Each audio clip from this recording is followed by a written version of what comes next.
Thank you so much for watching. Thank you. Have you subscribed? Yes, you. Have you subscribed? You. Yeah, before you go, click. It's free. Click. Just that's it.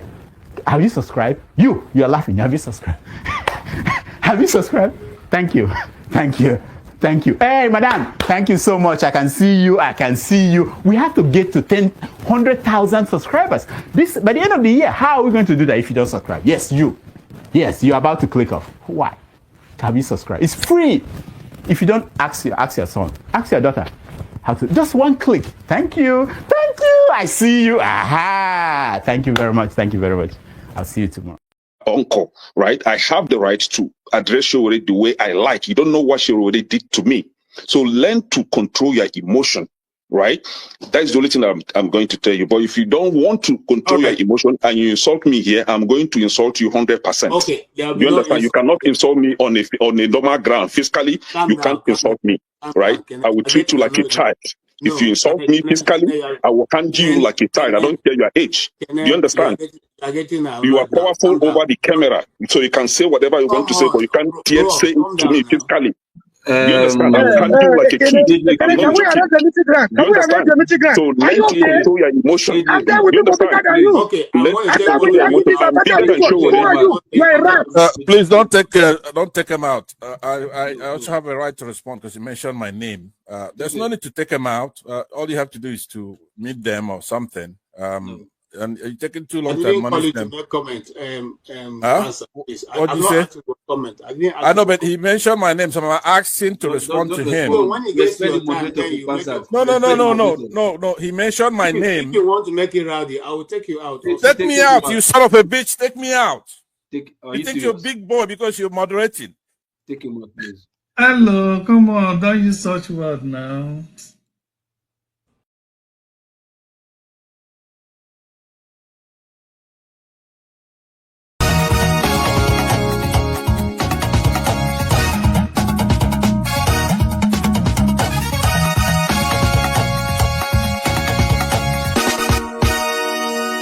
$1,911,844,833 naira and 46.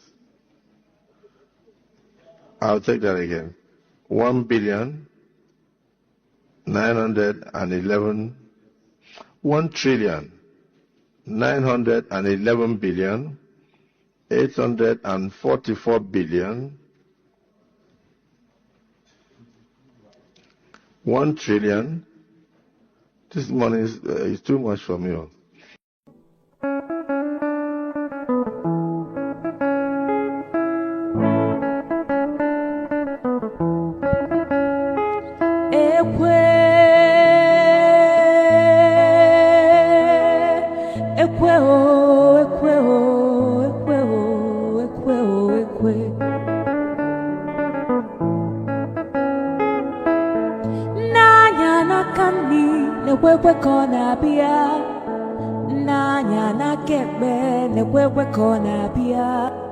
Ebem jelu ekweje gwanu mi femgeme Omo abatanu gwanu mi femgeme Ejimgugwo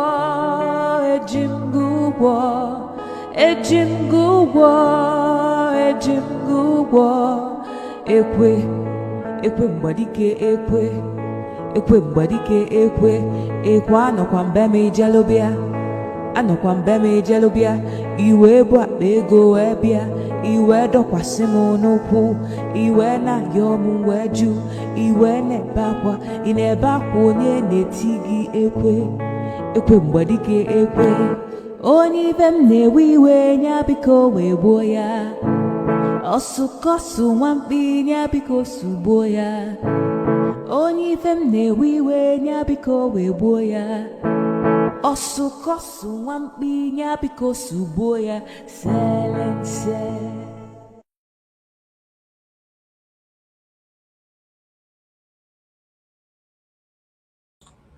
Hello, good people. It's good to be here this wonderful day that the Lord has made.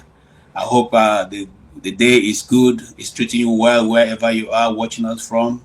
If you are in the States, we say good afternoon. We say good morning to some parts. If you are in London, England, we say good evening. And if you are somewhere in Europe, we also say good evening and good afternoon, or good evening or good night, or good morning, as the case may be. And of course, if you are in the blessed country of Nigeria, we say good evening. I hope that the day is good where you are, and indeed it's a good day for you and your loved ones.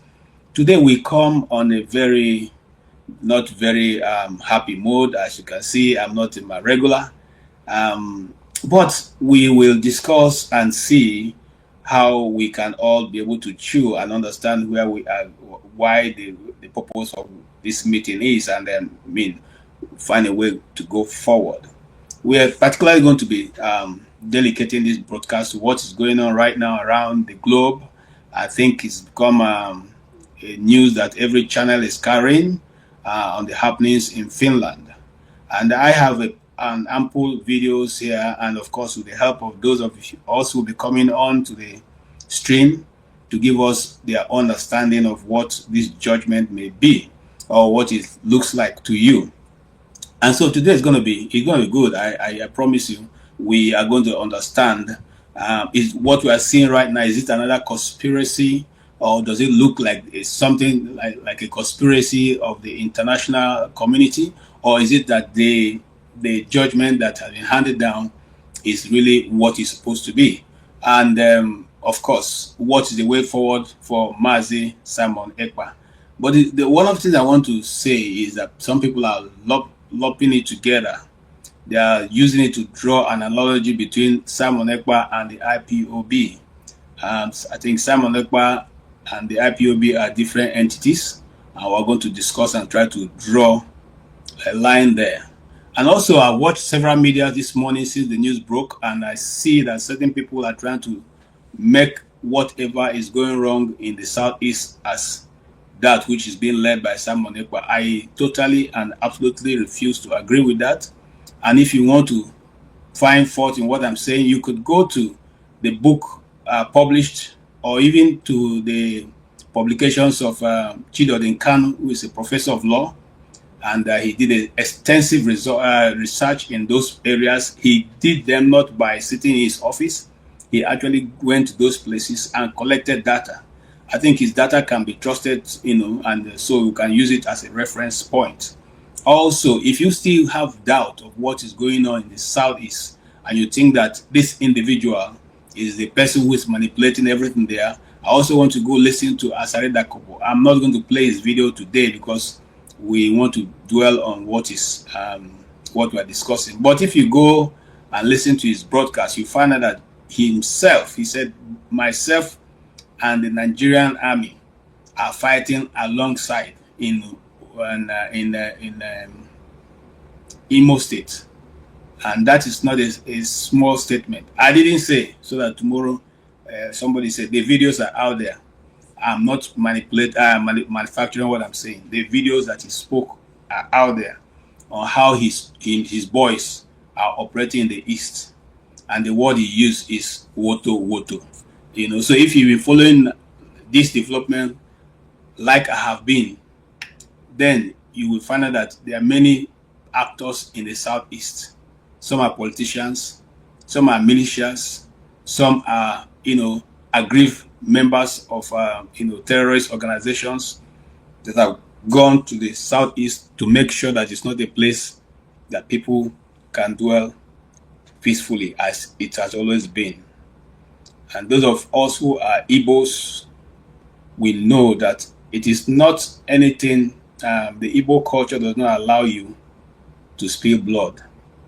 One of the things that why you need to appease the land is when you shed blood. The blood of the innocent is the blood of people are well respected in Igbo land. That's why no matter what the grievance is against an individual. The moment you do something that bring about harming that individual, the people of that city or that land will totally refuse to accept you, even if you are right, because it is against the land. The land does not accept bloodshed. Having said that much, let's now kickstart this discussion.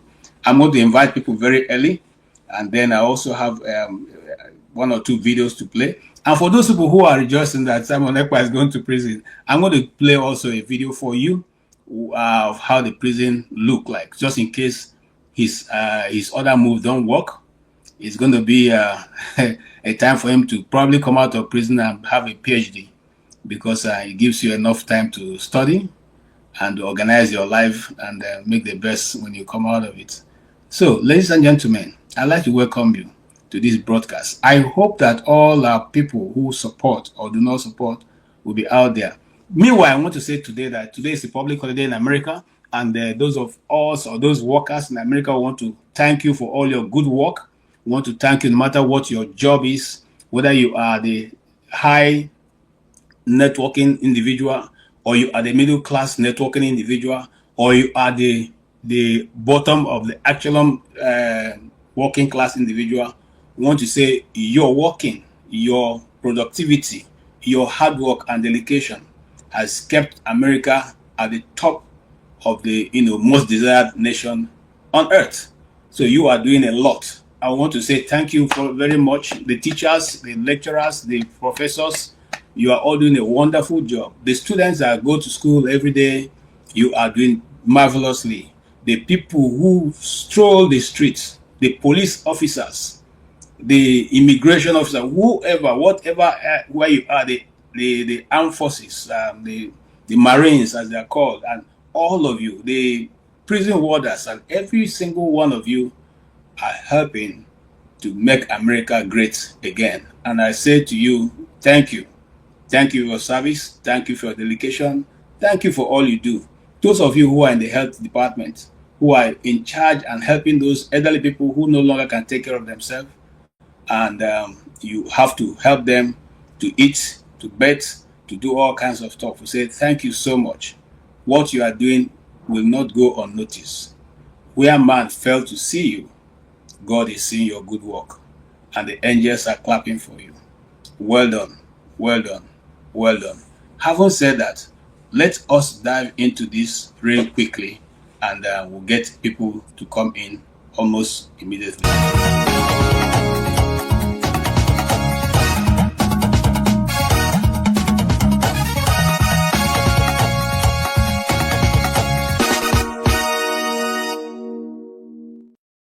Wetin bring me call this class na Simon Ekpa. They say they don jail am for 6 years for Finland. He go spend 6 years for Finland.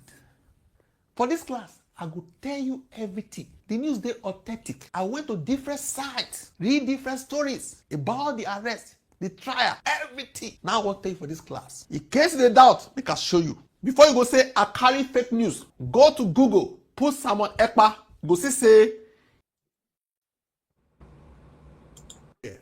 Vanguard, Premium Times Nigeria, BBC, Punch, This Day, The Nation, The Cable, Daily Post, The Guardian, Channels, Wiley. This is a European news outlet. I went there too. Star Reporter, many others. Even Finnish website, I went there for this story where I want to knock you for this class. So if you are ready, sit down. Let's go into. All right, he is quite certain, he's quite true on what he's saying.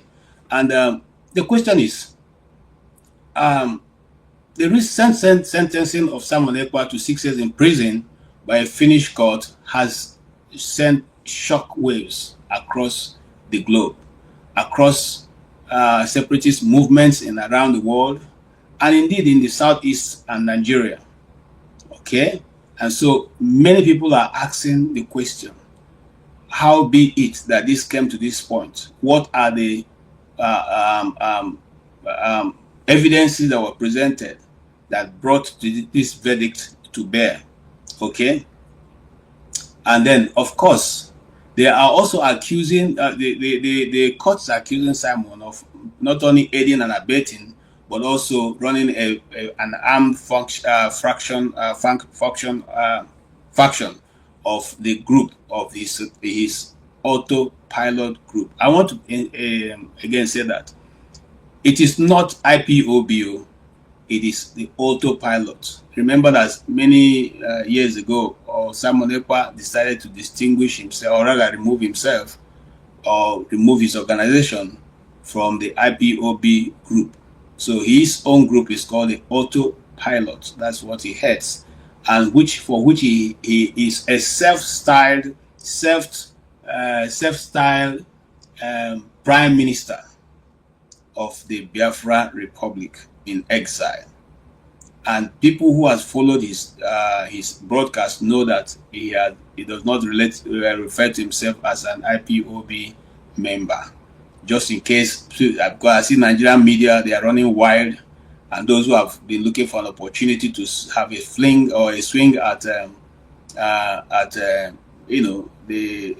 IPOB movement are using this as yardstick to draw, and so it has nothing to do with IPOB, please. They also accuse him of inciting and violence through the social media, and committing tax fraud. He's also accused of tax fraud, for which they say aggravated. Okay. He's also accused of being, I think I need water. Sorry. Of tax fraud in the system. They also said that he's parading himself as a lawyer, whereas he's not a lawyer. It is his wife. It's his wife that's a lawyer, and so he is not really a lawyer as we all used to believe. And so that offenses that I've just read out to you made him to be classified or to be sentenced in the order in which he was sentenced. 6 years in prison, in the Finnish prison. Okay. How might this sentencing affect the separatist movement, our activities in Nigeria? We'll discuss that as this goes on. But let's look at Dan Azza. Dan Azza is one guy that I like his presentation, and sometimes I like to use him because he gives you an understanding. He gives you a total package of what he's talking about. And if you have not followed him yet, please go follow him. He's one of the guys in the Nigerian space that you can trust what news that's coming out of his channel. Let's listen more to what he's saying.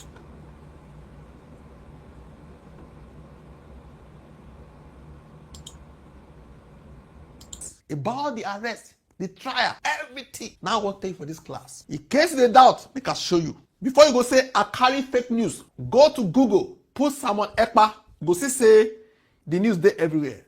Vanguard, Premium Times Nigeria, BBC, Punch, This Day, The Nation, The Cable, Daily Post, The Guardian, Channels, Wiley. This is a European news outlet. I went there too. Star Reporter, many others. Even Finnish website, I went there for this story where I want to knock you for this class. So if you are ready, sit down. Let's go into this news. The story of Simon Ekpa, the beginning. It was in 1985 in Southeast. A boy was born in Ebonyi State, Nigeria. His name, Simon Ekpa. He was a very fast young man, strong and talented. To the extent that in 2003, he represented Nigeria in athletics, in triple jump, long jump, and 100 meter. He even won a silver medal for Nigeria. But then, a knee injury ended his dream of going forward, and his career was over. The move. He left Nigeria, landed in Finland in 2007, and became their citizen. He started a family, joined politics, even won a seat in Lati Municipal Council. His life looked promising. His future looked respectable. But something else was brewing inside him. Okay? The shift. He founded a new cause, a new path, and followed it. What path? Biafra separatism. Became a disciple of Nnamdi Kanu. Spoke on Radio Biafra after Kanu's arrest in 2021. Every everything when they see for here, so they are coming from the combination of all the news outlets I just show you, plus the one in Finland. Okay? Spoke on Radio Biafra after Kanu's arrest in 2021. But soon, he broke away and formed his own fashion called Autopilot. The arrest. In December 2024, Finland authorities struck. The police arrested him. He was accused of terrorism, incitement, and tax fraud. 4 other suspects were arrested with him. Their charges were dropped. I'm talking about the 4 suspects. What about the case of someone else? Yes, so I also want to say something about that. You see, initially, the Swedish authority arrested 5 persons, that is, plus Simon Ekpa. The other 4 people were charged. And I have followed this as a journalist. You just follow these things. And Simon Ekpa is not somebody that I follow like I did Nnamdi Kanu, but I followed some of his, when they took him to court, I followed all the proceedings that was coming from the court.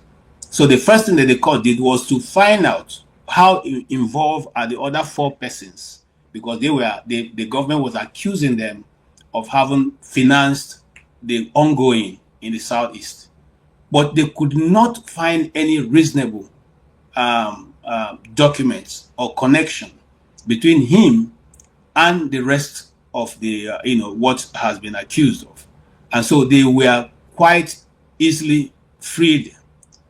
In other words, they were not kept one day. As soon as the court said, "This, you guys, you don't have any case to answer," their own situation, their own case was done.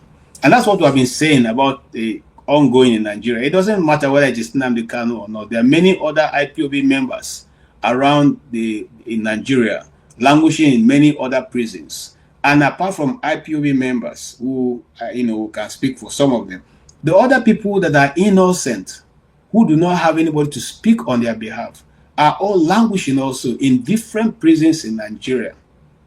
What is the reason for holding people in prison when you are not going to try them for years, even for the crime that they would have ordinarily served and left the prison? They are left in the prison, and some of them become radicalized or become something else in the prison. This is something that our government should. Now, the whole of this trial of Simon Ekpa didn't take more than a year. Everything was investigated, everything was concluded, and sentencing has come down. So we were also going to look at all that. So no matter what you think this individual have done, if you cannot be able to bring a charge that can be sustainable in court, why not leave him? It's better for one innocent man to be freed, okay, than to I can't frame it right now because I think I'm a bit not distraught, as that's the right word. But the truth is, we cannot continuously to demonize our citizens and expect that other people will respect us, or we expect that other people will respect our people when they are on that side, on the other side of the law in their countries. We must show example of how we love our citizens, so that other people can also do the same thing for our citizens. Let's go on this this discussion. His own was too strong to drop. Wetin make them not drop his own case? They thought say, according to the prosecutors, from 2021 to 2024, Ekpa called for sit-at-home protest in Nigeria. He urged followers on X, Twitter, to implement it. He pushed separatist propaganda. The court said, that is the Finnish court, the top say he helped form armed groups, supply weapons, explosive and armor, use his influence to incite terrorism abroad, according to Finnish court. The trial, May to June 2025, May-June 2025, within 2 months, the court had 12 sessions. 3 judges tried him. All of them, with one voice, they found him guilty. Ekpa denied everything when they talk against him, but the evidence overwhelming when they showed them. Okay? The verdict. 1st of September 2025, today, the court delivered judgment. Okay, other thing you must also know is this. There have been several freedom fighters in Africa who have used Nigeria as base in the time of the struggle of their nation. So what we are saying here is that we could have simply taken those people to court and declared that they are also what? Terrorists. Because somewhere, Mbeki, what's his first name now? The former president of Southern Africa, who lived many years in Nigeria, and many of those freedom fighters from Southern Africa, from Zanzibar, from all those all those places in Southern Africa and in East Africa, that were using Nigeria as base for the struggle of their country, should equally be taken to prison. So because some people come up with the idea that because Simon Ekpa was struggling for the freedom of his people means that he's criminalized. You could say the method, which is what the court said, is not approved, but not because what he's doing is illegal. If it was illegal, then the United Nations wouldn't have said that it is the right of everybody, every nation and everybody to determine where you want to be, whether you want to belong to a nation or not. There are people on earth today who say they are citizens of the world. They don't belong to any nation. They are called, I've forgotten the right word, right? Not coming to my head now. But you see, they carry that passport. They don't belong to any nation. They belong to themselves, to whoever they decide. They say they are world citizens or something like that. And if you go to, if you're somebody who travel wide, you find out that you get to certain airports and you see a designation for such people. They pass through there. They already know, that these people exist. So, but for me, if you ask me, and I will keep saying it, I do not approve some of his utterances, but I can't do what Simon Ekpa was doing. Was he doing it well? Well, time will tell, because some people are already celebrating. Those who do not like the freedom of the Ndibo are already celebrating. But remember, the Swedish court, it doesn't end in the first court of first instance. There are still appeal courts, and there will still definitely be Supreme Court. It depends on how much Simon Ekpa wants to fight it. So let's not begin to jubilate and say, hey, this guy is gone. Okay? All right. What did they talk? They talk say he will spend 6 years in prison in Finland. For what? For terrorism, incitement, tax fraud, and fake law practice. Make I tell you about this one. The twist. He had a law firm called Ekpa Ako Owa. He claimed say he dey help immigrants. Claimed to be a lawyer. It was a claim that he is a lawyer. What did they find? They found say na lie. Say he no be lawyer. Who was the real lawyer? They say na ex-wife, Miriam. Na be lawyer at that time where they run the law firm. Because of that, the court said he violated the Lawyers Act. For claiming you are a lawyer, you need the law firm. Maybe say now your wife, now be the lawyer. So you violated. Okay, you see, because I was following this story, when eventually we are started seeing the bad sign was when his wife went to court to obtain an injunction to take custody of all their children and even remove his name from the law firm. Okay, being a citizen of the nation, I know that he'll have some insight into what was going down.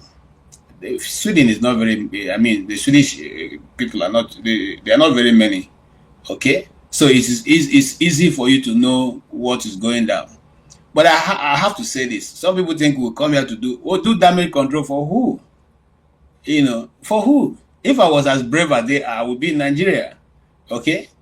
Because we some of us, we started shouting about injustice that's been done, being done in almost every part of Nigeria, but most especially to the southeast. And nobody listened. Instead, we were termed as IPOB members, So it's not a question of trying to do damage control, but it's a question of saying, once something is right, let's do what is right. Let's not, beat about the bush. If they have taken Nnamdi Kanu and the law of the land says what, you cannot put something on nothing. That's a legal term. Okay, you can't go to somebody's country, kidnap somebody, bring the person, and gain from what your illegality. Is that not what the same thing that these people are saying? You are in Finland and you are trying to use your position to do certain things in other nations will not allow you. So why is Nnamdi Kanu's on different from, if you guys can do that much, all right? And let's not go there. That's, like I said, we don't want to spread our wings too far so that we can deal with the issue that brought us here. Thank you. The lawyer's hat. in Finland. The end or the beginning? Is it the end or the beginning to another? That's nothing. In fact, I was shocked to learn that, Simon Ekpa was not a lawyer. That really damaged my, confidence in him, because I've always thought that he was a lawyer. And by his defense, if you followed the court proceedings, he was exceptionally intelligent in answering some of the questions, and he wasn't being held by his wife. That was one other thing that I felt a bit concerned about. Because if your wife, who listens to all your conversation, is not in the same parole with you, she can actually be a snitch. Okay? So if his wife was not in agreement with him, which she clearly showed she was not, it then means that it was going to be a difficult defense, and which is exactly what has turned out to be. Why then do you say you are what you are not? If your wife, for instance, my wife holds a PhD, I don't go about telling people that, I'm a PhD holder. I mean, it doesn't make any sense. Okay? So why then go up? If it's your wife that is the lawyer, it's okay. So the law firm is already in your name. You cannot actually refer to your wife as the lawyer, but now saying you're a lawyer and now the court has to prove that you are not a lawyer, it becomes a big issue because how these things fall like pack of cards. Okay, when they can be able to prove that you have lied once, lied twice, then the third one is forgone, because it means that all this while you are not being truthful in what you have been doing. So the moment it was established that he was not a real lawyer, then every pack of cards began to fall. That thing. Was an athlete, then a politician, then a separatist leader, now a prisoner in Finland. 6 years behind bars, not in Nigeria, but far away Finland. The message from everything we just read. This story showed one thing. The internet is not lawless. What was posted, whatever you post, whatever you incite, can come back and hurt you, the poster.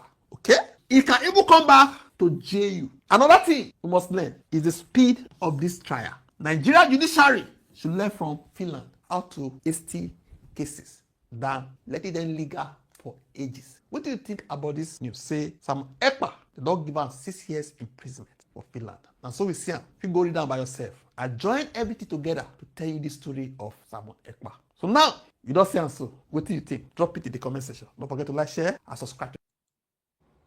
Okay, thank you, Dan Azza. Dan Azza, we need to invite you and have a discussion with you. So if you're listening to me, please reach out to Dr. Damages.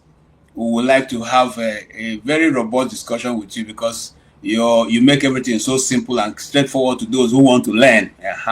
Those who want to hear the truth and take the truth. But not everybody likes the truth, so I don't know if they want to learn really. Okay, so that is the nutshell. I use that as our baseline, because he touches on everything so quickly and so straight to the answer, and so we don't have to really go about navigating too much to get to what the truth looks like, or what the truth should be. I'm still waiting for my guests to come in so we can have a tete on this. Oscar Blackstone, I don't know, you should be on holiday now, so get onto this platform. Let us Jojo Chukudi, I don't know where you are, but we'll be glad to have you. And Hajo the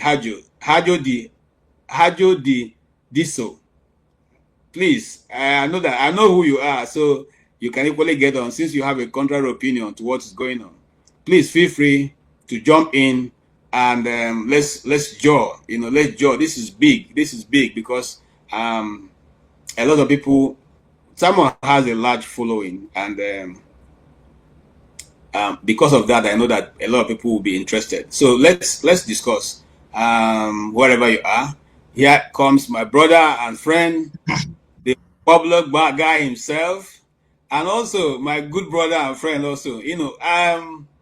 Mr. Oti. Mr. Oti and I go the long way. When I say go a long way, he was supposed to be a priest. I was also supposed to be a priest. But here we are today, living a different life. You are all welcome to this discussion. and I really appreciate your coming in quickly. Just one more video, and then we can go on and talk about it. I want to show you what it looks like to be in the Swedish prison. That I had never experienced before until now. Thank you so much for watching this video. Thank you, Hotel Kakola, for the invitation and modernized the wall.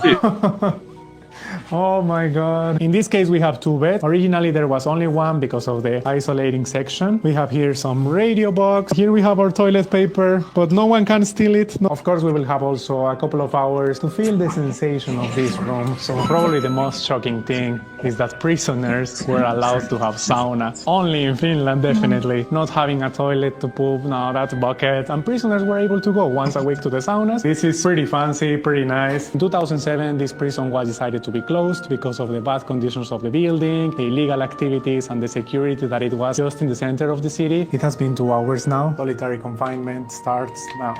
It's 2 a.m. right now. Honestly, I have woken up a couple of times and I have hit my head 2 times here above. I don't know, it has been hard to sleep a little bit. Good morning. This was such a great experience. Hotel Kakula really teleported me into the old Finnish, the past, and a completely different environment that I had never experienced before until now. Thank you so much for watching this video. Thank you, Hotel Kakula, for the invitation, and see you in the next one. Bye. Okay, that is some of... I just choose one of the worst ones. I didn't want to give you guys the one that looks like Transcorp Hilton that is there in... I wanted to just see the worst of the situation in prison in Finland. So those who are thinking that Simon Ekpa is going to suffer for 6 years, they should think again. Because did you see a bottle of wine in that table there? You know, you saw a bottle of wine in one of the tables there. So even the prisoners are giving wine. So, I mean... the only thing that's different is that you're not going to be allowed to move around, but life will be good, you know. And yes, Pablo, you're welcome. What do you say and what do you think about what is going on or going down with our brother, the self-acclaimed Prime Minister, Simon Ekpa? I say assalamu alaikum and I welcome us to today in the name of the Father, the Son, and the Holy Spirit. Amen. I think you started by saying that it's a sad day. Yeah, I think it's sad because he has followers. I'm not, obviously, I'm not one of his followers, but he has people who admire him. He has people who celebrate him. He has people who look at him, and I respect those people, and I respect him also. I can do what he's doing. I'm one of his admirer. Yeah, so I don't have any problem with you, bro. No, I think to me it's not a sad day. I think it's a very important day in terms of the new world that we live in, that we have to coexist with the cyber world. So there is a bigger implication than the way we just assume from just Nigeria and Finland, right? So there is from the platform owner by themselves. You have to start looking at their own love. But I don't think we'll get to that stage yet until after the final verdict of their high court, because from the international community is actually paying attention. From the day it confirmed that he's been arrested, the international world is looking, what is it going to be like? You know, in terms of cross-border jurisdiction, cyber. We're talking about free speech the other time. What is the cross line between free? What is the cross line between the digital activism and all that kind of thing? So it has a wider implication. So other countries, other nations, other internationals are paying attention.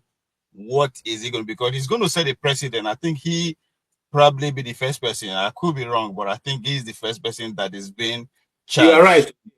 Yeah.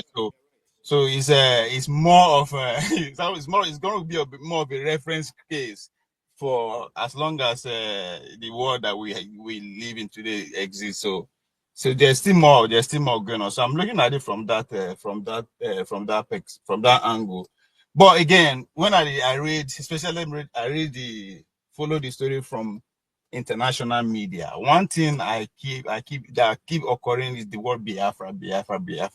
I think regardless of what's, if this is the end of his activity or we will see here to see the come. I think that word has been registered, and one of my strongest argument for him then is that he will be credited as somebody who who algorithmize, if there's a word like that, algorithmize the word Biafra, so into the conscience of the likes of TikTok and the new digital media that never existed before his own time. So he will be credited, just like Nnamdi Kanu will be, no matter how if you tell the story of Nnamdi Kanu, you have to tell the story of the internet. So the same thing when you tell the story of Biafra, story of Ekpa, you tell the story of social media. So to me, I think that is his contribution, and it's a story that is still being told. So it's a day for all the with the international animal. You're talking about people they walk around without having a boy cross border with the nomadic the Fulanis of this world. So it's a case study for us. We are taking it to classroom, and we study what is going on. Yeah, you see. Thank you so much, Mr. Oti. What came into the international media as they are analyzing what has transpired between the court and Simon Ekpa. One of the things they said is that the reason this escalated was because Nigeria has failed to have a border, an internationally recognized border. Instead, it allows Fulanis of all sorts to flow in freely and flow out freely and go to any part. I mean, I'm talking about international media now, in analyzing what has led to the agitation in the Southeast. Will you agree with them on that analysis, that that's what have escalated the the agitation of other tribes in Nigeria, especially the Igbo people? No. Now this I think if I can just identify one thing, put my finger on one thing that is not the problem. Our problem, I think it's really lack of clarity, lack of moral clarity. You know, so many these things are kind of also mixed up. You know, very strands.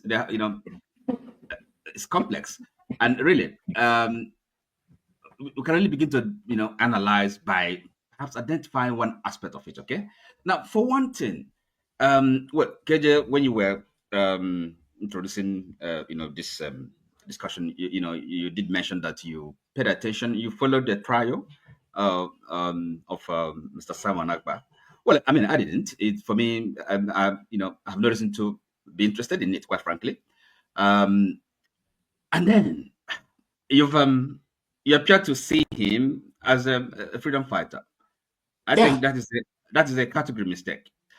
Now, the reason why I'm saying that is this: freedom. Whose freedom? Okay, so that's the first question. I'm sure you cannot give a right answer, straightforward and uncontestable answer. Whose freedom is he fighting for? Okay, we don't know. So now and again, when we talk about the Southeast, the confusion, the killings. Well, I'm not gonna say that someone Ekpa is at least not solely responsible for the mayhem, for the chaos there, but again, it does not deny the fact that he has played a part. Okay, and that's what is going on. It's not freedom fighting. I mean, that's not how freedom is fought for. Again, whose freedom? So it's all messed up. This gentleman, I don't have any sympathy for him. Equally, I am not rejoicing. I don't have any reason to be happy, or that he finds himself in trouble. But I just wish that our people could, learn from experience. I mean, you don't have to kind of. That is when we talk about education. It's also learning experience, what goes on, understanding how the world works. Okay, you may be passion is not enough. Are you with me? Passion in anything we're doing in life is not enough. You also have to understand how it works. And that's where really knowledge and experience and the willingness to learn, to be corrected, that's where it comes in. Okay, no one person knows everything. So when I look at this chap called Simon Ekpa, the way he carries himself, who on earth could take this guy seriously? He's not serious. Yes, look. So and then he says he calls himself a prime minister, and then that he's gonna declare Republic of Biafra. What a bush! What a nonsense! And the people are taking this seriously. And then Now because here I know some people on a personal basis, friends that even believe in these things. Are you with me? They actually believe that Biafra is gonna come and that take him, regard him as a prime minister. People living in the United Kingdom. So it shows we have a long way to go, and that's why I said, the first problem is this confusion.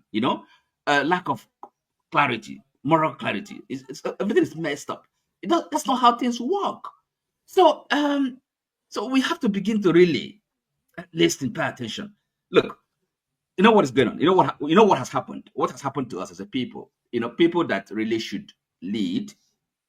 Well, you may call them elite or whatever, or intellectuals or people that whatever you want to call them, but at least people that have some knowledge, people that have some understand how the world works.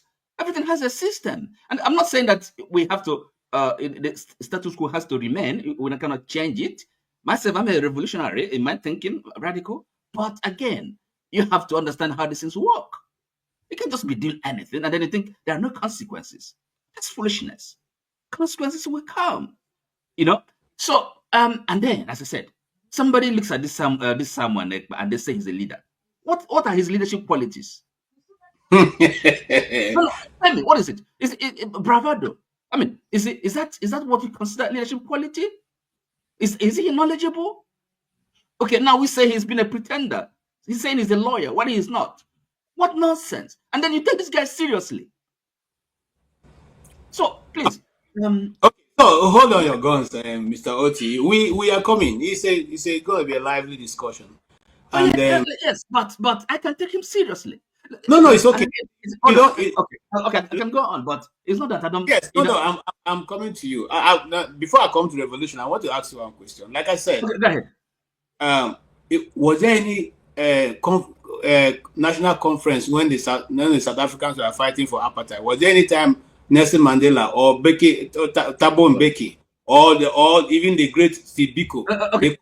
Hold on, sir. Hold on. Let me frame my question. I know where you're going. I don't know where you're going, and I have the answer to that question. Go ahead. No. I know where you're Please going. don't assume. Okay, go ahead. Not only because of you, but also for those listening to us. Was there any time that they called a national conference that all black South Africans met and say, we are now fighting for apartheid and we use only one direction to fight? Okay. Now, okay. Let me answer. Okay, the answer to that question is quite simple. Now, again, you see, that is also this category mistake where you say he's a freedom fighter. Now, I don't know who. Look, he's not a freedom fighter. Why do you think that? Who's freedom? So look, you see, so we have to be clear, okay? And by the way, so we talk about the Igbos leaving Nigeria. Where are we going? We're not going anywhere, okay? And I don't know how many Igbos you've asked, okay? And then they express their view one way or the other. This is an assumption. This is people pretentious. People are arrogant themselves. The powers, the authority. They don't have. And as I said, it's just because the elders, okay, the elders, Igbo elders have, I don't know, for some reason, for whatever, kind of, abdicated their role, gone astray, okay? And the intellectuals are the same thing, no voice, okay? It's a shame, but the likes of Simon Ekpa, that is nowhere to go. It's on a path that leads to perdition, and we have seen what has happened. So where is the improvement? Where is the security? Where is the prosperity? And where are the promises he's made? Nothing. It's all bullshit. Everybody. So listen. Okay, I'm not saying. Of course, I understand the problem we have, right? Okay, but we have to. Don't mind him. I've already started the broadcast. I did my own. We have to know how to go about it, right? And yes, already on. So that's a different topic. Yes. How to go about it. But for this, if it is this brigandage, this kind of this kind of shenanigans. No, it's pointless. It's people are making money. People are just deceiving others. People are just leading the youths astray. That's the pity of it. Okay. So and that's when I say people we have to well, I'm happy my friend Revolution here, and if you allow me, this is a kind of a digress. Revolution, So the other time, I mean, I don't know. Well, I'm happy you didn't take it as an insult, and it's not an insult on my part. I don't insult people, but sometimes I can be harsh with my words. If I'm convinced about what I'm saying, I don't make an apologies about my views. They may be strong, and I express them strongly if I believe in them. So look, it's not. You shouldn't take it personally. And what I mean by that is this: it's because I'm speaking to something. I'm speaking to if like a kind of something that has arisen, amongst our people, and this is what I mean by kind of being passionate, that people follow passion, but without having proper knowledge, without knowing, how to go, right? So being passionate about something, about the cause, that is not how you're gonna achieve it. You also have to know the right way to, the path to tread, right? So I mean, people can express opinion. I express mine, and if you challenge me, you can even describe my opinion as foolish and idiotic. I don't mind. You have if you express opinion, you have to be ready. Expect people to challenge your opinion, attack your opinion, ridicule it. That is what is a public debate. That is a marketplace of ideas. That's how it functions. Anybody can express their opinions. No, but if I say your opinion is not educated, you shouldn't take it as an offense. Okay. So, I thought you were going to say. I think the thing I'm trying to say is revolution. I'm sorry for that word. No. I'm not saying sorry. Why should I say sorry? Okay, sorry. All right. Then there's no need for you because you already. Sorry, because it's silly to say sorry when I'm not sorry. I'm just telling you. You already what you just said now was the same thing you said the last time. So if you're not going to add any more new things to it, then let's leave it and move on. But just kind of underline the point. A revolution have not taken offense. So say that I'm not really sorry. That's the point. Guy. He's a simple guy. Let's move on. Thank you so much for that. Anyway, so we'll put it in content that you actually try to address it. Revolution. You are one of those who love Simon Ekpa, and let's not beat about the bush. Simon Ekpa is somebody that can be loved. He's a fine man with a pattern of Nnamdi Azikiwe those days. You understand what I'm saying? So, how do you see this judgment? Does it affect his personality as far as you're concerned? Yeah, good evening, brothers. Ovi, respect, KJ, respect. Mr. Know It All, respect to you too. You see, KJ, I don't have time. I will come back, you understand? But I have 2 minutes to just say something. This judgment has made, in my own opinion, has made Samuel Ekpa a hero. Somebody was just asking some few seconds ago, whose freedom fighter is he fighting for? He's fighting for people like us. Just to answer that simple question, because some of them who think they know it all, if you don't belong to their class, you are not educated, which is the basic problem of Nigeria. I mean, sometimes they say silence is best answer for let him finish the other side. You don't need to talk to some people because what they believe in their own mind is that only what they think is right. If you are not up to their level, then everybody should keep quiet. You understand me? I don't know. That's what I'm understanding from him. Like he was trying to say something to me. You asked him, I thought he wanted to apologize. He said he still wants to repeat what he said, that I'm not educated, which means I'm not into his class. You understand me? Or whatever I'm saying to him is bullshit. Whatever Samuel Ekpa is saying to him is bullshit. It's fine. We don't have anything against that. We are in a system that is destroying a lot of Nigerian people.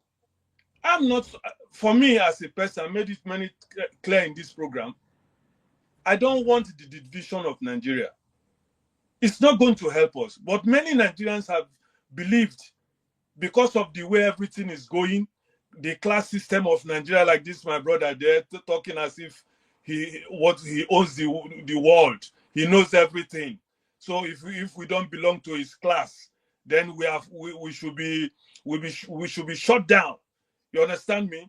The politicians, the same thing. So when somebody like Samuel Ekpa or Nnamdi Kanu stands up to fight for the common good of Nigeria, it becomes their brain cannot take it.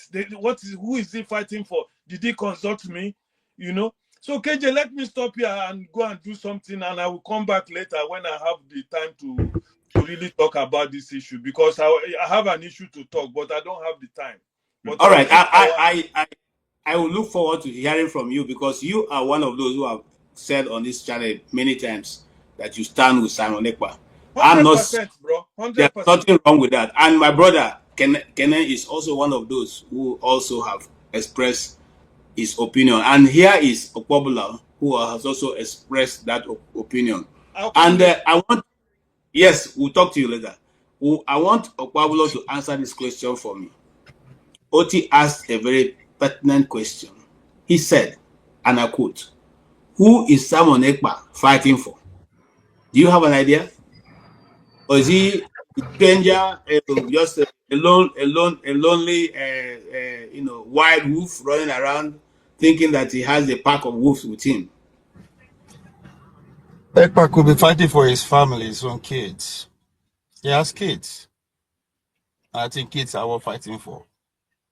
So unless his kids are not Biafrans, because I just the reason why I said that I follow it from the international reporting, and the word Biafra keep repeating. Matter of fact, they admitted that the country Biafra once existed for like 3 years.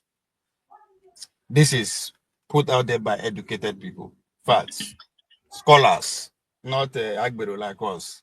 This is a report of scholars that Biafra existed for 3 years, which eventually ended by through the civil war. So these are scholars. 2 months ago, I was in Texas, and I get into argument with one Ivory Coast guy who is a ardent supporter of Traore. So, and I was like, what is the difference between somebody going from American hands to the Russian hands and all that? So we're, very two Africans. So we're going at it, screaming that we're at somebody else's house. So the owner of the house is an Indian. The man walk outside, he look at her, he say, come, easy. I understand this. So I was trying to explain to the man, he was trying to explain, he said, no, calm down. He said, when India was going through their struggle, they have two people just like you. Some people want us to still continue with the British way of doing things, while the other way. So he told us with a smile, and before you knew it, all of us got keep quiet. So, and our people say there's no one road to market, right? There's no one way. Say this is the only way to get freedom. If not, a PhD holders go together, go just put them together. Nation will come to be. It doesn't work like that. No nation in this world. This is a combination of the rejected, the foolish one, the idiot. Because now the idiots, then they go die. Now then go sacrifice their blood for that dream to come true. The educated one will not. So it's a marriage. And that is a definition of a society. Everybody get rights. This idea of education experts, this was less than 100 years ago. And that thing come to mainstream due to Manhattan Project. Because now educated and experts carried out that, it was very successful. But again, there are many roads to market. No, you will never understand why that person wants whatever he wants. It's a different thing.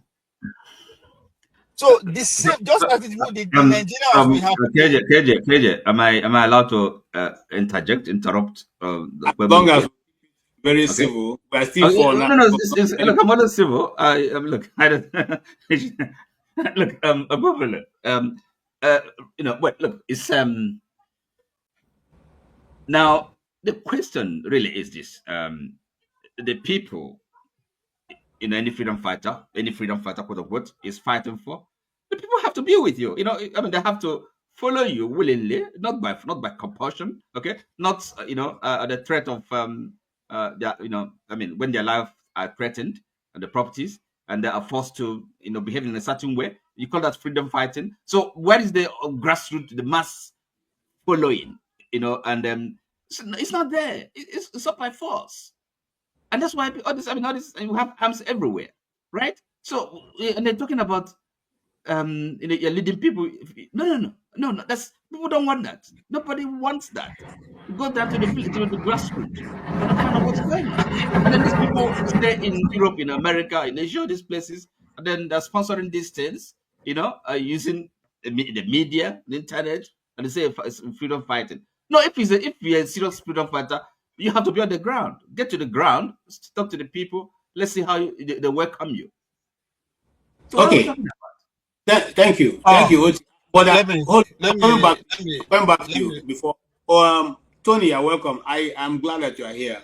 So we have very mature people who can give us insight and foresight into what we are discussing.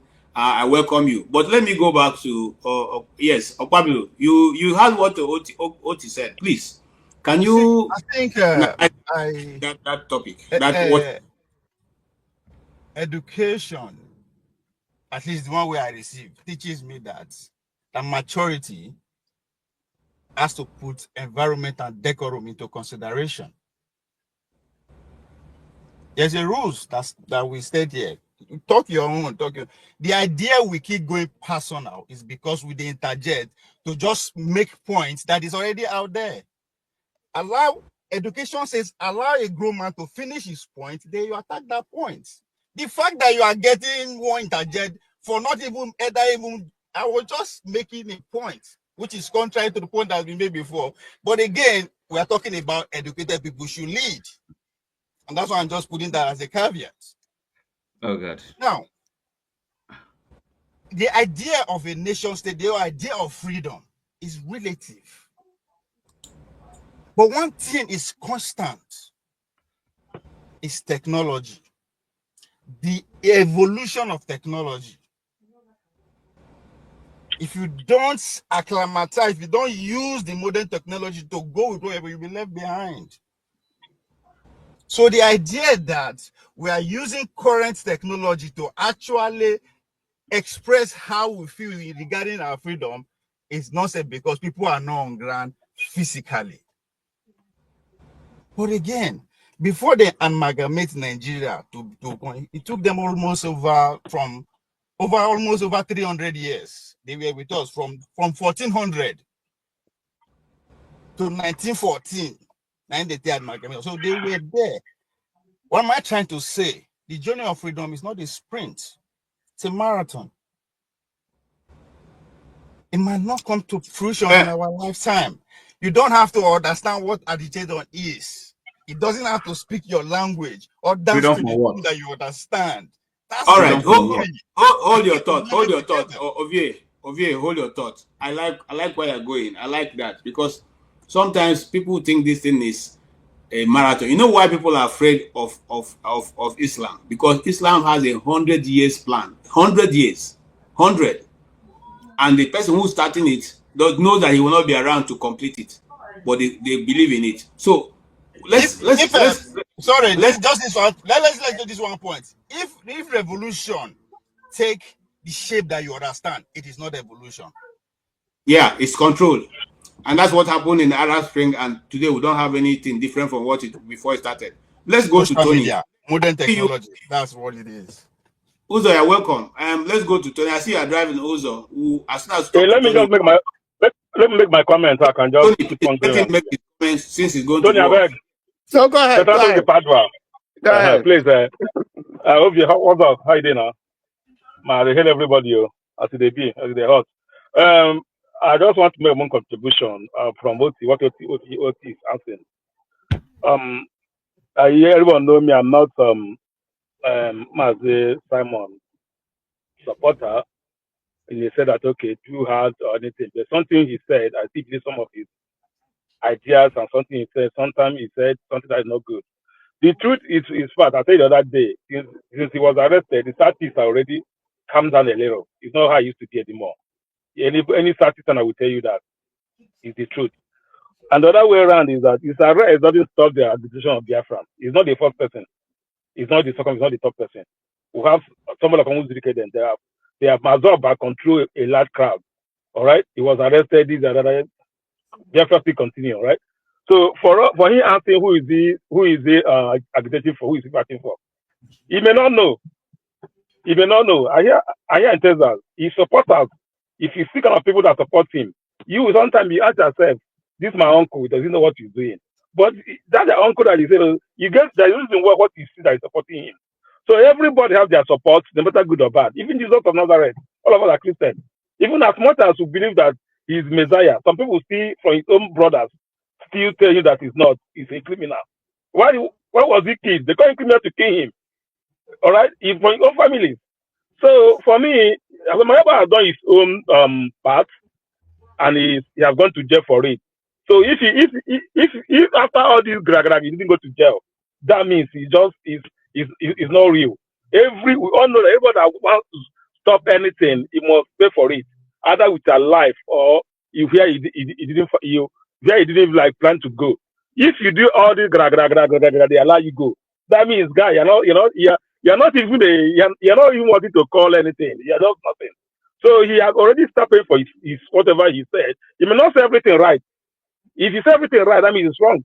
He may have dragged the government, drag everybody to the mud, do whatever he does. But today, let's talk about how we're going to contribute, not who is he fighting for. He's fighting for millions of people, and I'll show you that. All right, he's fighting for millions of people there. He's fighting for some of them you respect. If you know some of them, you respect them when they talk. You will listen to them, but they are listening to someone else. So that's how I see highlight. Someone is not the first person. All right, we all remember Adeka's grandson in London.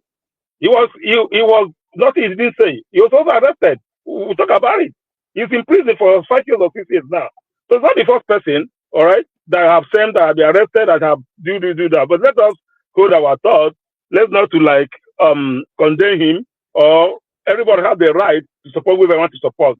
I have the right to say if I want to support him, he's fighting for me. Everybody has the right. But ask him who he's fighting for. If he doesn't fight for you, he fight for somebody else. If I was somebody else, Excuse me. Can I ask this man a question? Let him finish. Let me finish. Hold on. Oh God. He's in transit. Let him speak. Me and you are here. I don't know if you listen to himself. You understand what he's talking about? So you have a right to support everybody. So even a criminal, somebody did something wrong, you support him because come on, what kind of logic is that? For you, no. Can we have educational? You see, for you, that is a criminal. For somebody else, not a criminal. So don't go say you see somebody as an innocent person. That person is. We can't distinguish between. Come on, listen to yourself. You are mature. I know that you're mature. You know that where you be. I don't know Jesus of Nazareth, for example. You see him as he's a Messiah, he's the Son of God. But you don't think you see him as a criminal. So that's how life is. That's how life is. You can't say education don't attack. Okay.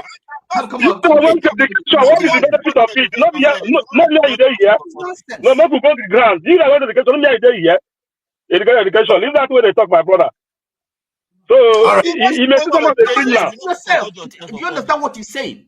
Oti, no, that's what you're saying. I'm not saying you're not what you're saying. You don't stand right now. You're not what you're saying. You want us to go for grab me, I get that liver. Not that I got to keep those and I've been. I get that liver to go where I want to go. So allow somebody to support where we want to support. I'll give you an example. Joe Nazareth, he's a Messiah which you know. In people still and thief. So whatever it is, them and come here and ask people who is support. I'm not in support. You allow people to listen to him for God's sake. Okay. Let the people. Okay. So if you come here to I just finish by saying, yeah, he's gone. He has paid for what he's done, whether good or bad. He's paying for it. So let's just learn from that. Everybody can go learn for that on my own. Let's learn from that. If you notice the title of our broadcast, it says he's not, he's not undaunted by whatever situation he finds himself now. The fight continues. It's called those days when we used to do student union. It's called a luta continua. It doesn't have an end. We will go back and come back tomorrow. And we did it for a long time in Nigeria until we realized that we have many sellouts. Just like I want to tell Oti, there's always going to be people who are not in support of what you are doing, whether it's good of your nation or not. When I was one of the set of coppers who fought and said, look, they were paying us 1,500 naira at that time. We said this was not a livable wage. We fought for it. We agitated. We wrote. We were on the front side, but we never got it. I never be part of those who took the increment. Up to now they are paying them 33,000 naira. But it was we who initiated that these things should be increased after every certain time in the year. So sometimes a leader is not the person who is going to actually benefit for whatever is going to be implemented. But the thing is for you to start. The purpose for you to make your society better than you saw it. Is it that America is not good until somebody came up with the term "Make America Great Again"? Have America never been great all the time? Okay. So the thing is, somebody must introduce something to move his society forward. And what is the Biafra agitation for? Why did Biafra come back after many years? And that question goes to Tony. Why is it that the people of the Southeast... All right. Why is it that the people of the Southeast went back? The young men in the East, not even the older people now, are still saying we will want to go to Biafra. Why? Greetings, KJ, greetings, Ovie, greetings, OT. I can see Mr. James there, and Uzo. I know you're listening, and then Revolution is probably listening to, although he's off. I greet everybody. There's something that Uzo just said that just reminded me of a friend who is a Jew. He's a Hasidic Jew. So I was writing something that I was going to teach in Sunday school, and it's about Jesus, So he asked me, "What are you writing?" I told him.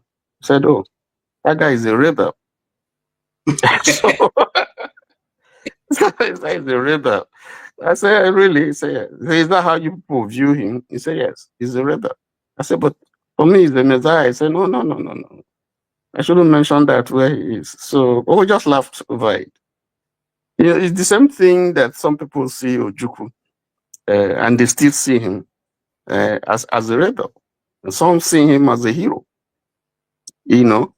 So it depends on which divide that you and what information that you have about what this situation.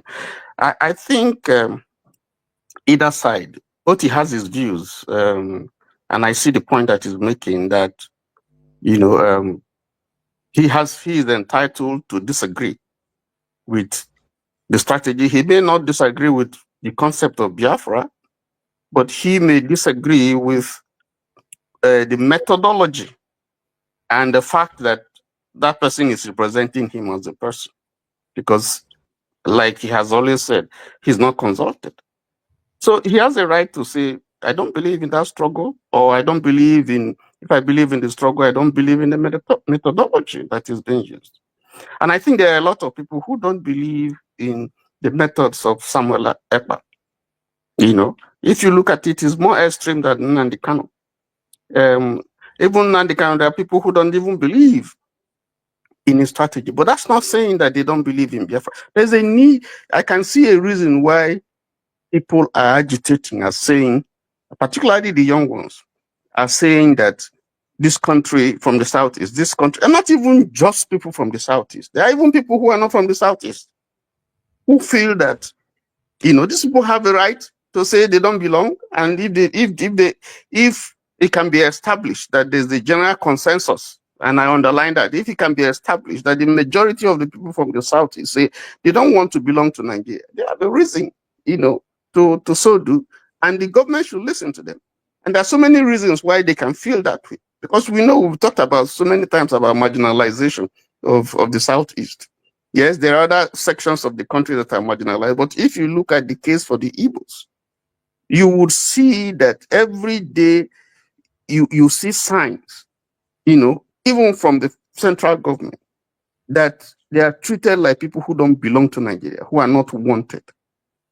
And these things have been coming up every time you see it, even naked. For instance, we had what Abike Dabere said, a few days ago. Which is I challenged it in a particular platform, which is unfortunate. And this is someone who is serving not the state government, who is serving the federal government, who's working for the federal government, and is speaking in a way and manner that is odious, that is offensive. Because if you take a sample of people who are in jail all over the world and who have been sentenced and condemned for whatever offense, you won't just see only the Igbos. You go to Saudi Arabia, you see a particular ethnic group dominating. You go to Italy, you go to, there are people from all walks of life, from Nigeria who are there for one offense or the other. You will see chiefs, traditional rulers who are there. Now, to just pick one section and just castigate them, what kind of impression are you trying to create if it's not hate? And that's unfortunate.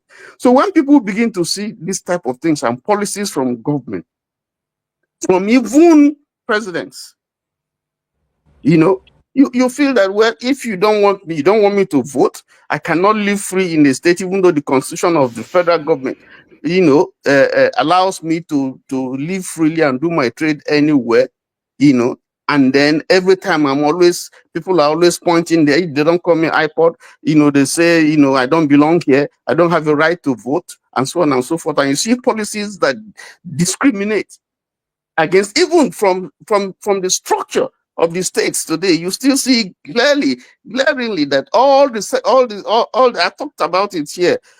All the 6 geographical zones, have six states. In one has even 7, but one has 5, and nobody talks about it. And by implication, you are depriving them of revenue that is due to them. You are depriving them of representation. You are depriving infrastructure, education, health, whatever. You are depriving them of so many things. Enrollment in the army, in this, whatever. You are depriving them, and this is evident. And we've lived along with this. It's not 1 year, it's not 2 years, it's not 3 years, it's not even 10 years. It's been on, and nobody wants to talk about it. Okay, and you say such people should not, if they feel you every time you rub it in their eyes, you are a defeated people, you are a defeated people. So come on, what has the Southeast done that the North has not done, for instance? What has they done? What have they done? So if you have people who are agitating, they have a right to agitate. They do have a right, and they should be given a listening ear. But what some of us disagree with, and I am one of those who disagree, the strategy that some of them have employed, I don't endorse it. I don't endorse Samuel Ekpa. And so I support Oti when he says this strategy that he's using is wrong. And thank God he's not been tried in Nigeria, because if he was tried in Nigeria and jailed and sentenced, in Nigeria, they'll say, oh, but this is the foreign country. And so you can't say bias. There's no element of bias. If he's jailed, it's unfortunate, but he deserves that. And in any case, he expects it, because if you go to the trenches, that's the likely implication. That if you are found guilty, if but I think he threw caution to the wind, because in the way he went about it, some of the things that we heard him say, he was here on this platform, and I saw some of his responses and the way he reacted, and that's not that's, for me, is not I don't think I'm not his fan, Okay. So that's my reaction. But as to whether there's a reason for anybody to say we don't want to belong to Nigeria anymore, I think I can find, for me, I can find, even though I don't come from the Southeast, but I can find good reasons why anybody would say I don't want to belong. There are millions of reasons why anybody can say I don't want to belong, because they are not being treated well. That's the statement of fact. But how you go about it is the issue. Thank you. Thank you so much. I don't know who changed my background. I don't usually use this fancy background. Okay. Yes, and what I wanted to say was that, in response, and I'm going to ask the question afterwards. Not a lot of people appreciate the backdrop or the background or the method of a lot of freedom fighters. because everybody have the way of doing their own thing. And so even with Simon Ekpa, but my question, my aggro with that is that those who didn't like Nnamdi Kanu's method didn't provide any system or any better method when Nnamdi Kanu was kidnapped.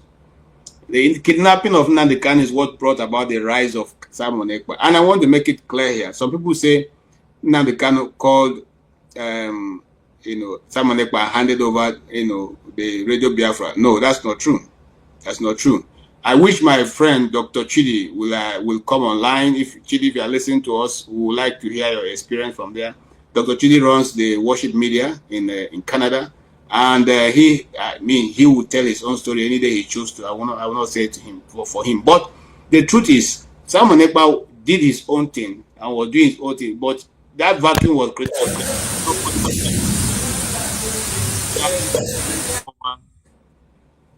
And listen or fill in that gap when Nnamdi Kanu was not there. The intellectuals that Ochi is asking for didn't fill in that gap. The Amadiohas and the heads of chiefs in the Igbo land didn't fill that land. And they did that position, and they didn't provide a mechanism or a structure. I think as a father, if I was in the ruling class and I didn't like that system, as soon as that system didn't, they didn't allow this young man to operate, I would have called and said, this is the way to go around this thing. Since that wasn't done, I don't think anybody should blame Simon or blame anybody for the method they're applying. Now that Simon is facing, greatest ordeal in his life, those who have a better system, please show up in this channel and tell us how we can go about it to make it better, or start a movement that will let people know how just what Tony have reiterated will be handled, because there are many things that is against the Southern Easterners that needs to be addressed. Not only what he mentioned. Remember that we still score the highest in JAM and WAEC and still don't get admission. So there are many things that are there that should be addressed, that have not been addressed. But I welcome you, Mr. James. Welcome for coming. Thank you so much for tuning in. What can you say so far? We've been dealing with the issue of Simon Ekpa, who was sentenced to 6 years in prison, even though he has, he and his lawyer are right now meeting to discuss the way forward, which is they are going to appeal it, and the fight goes on.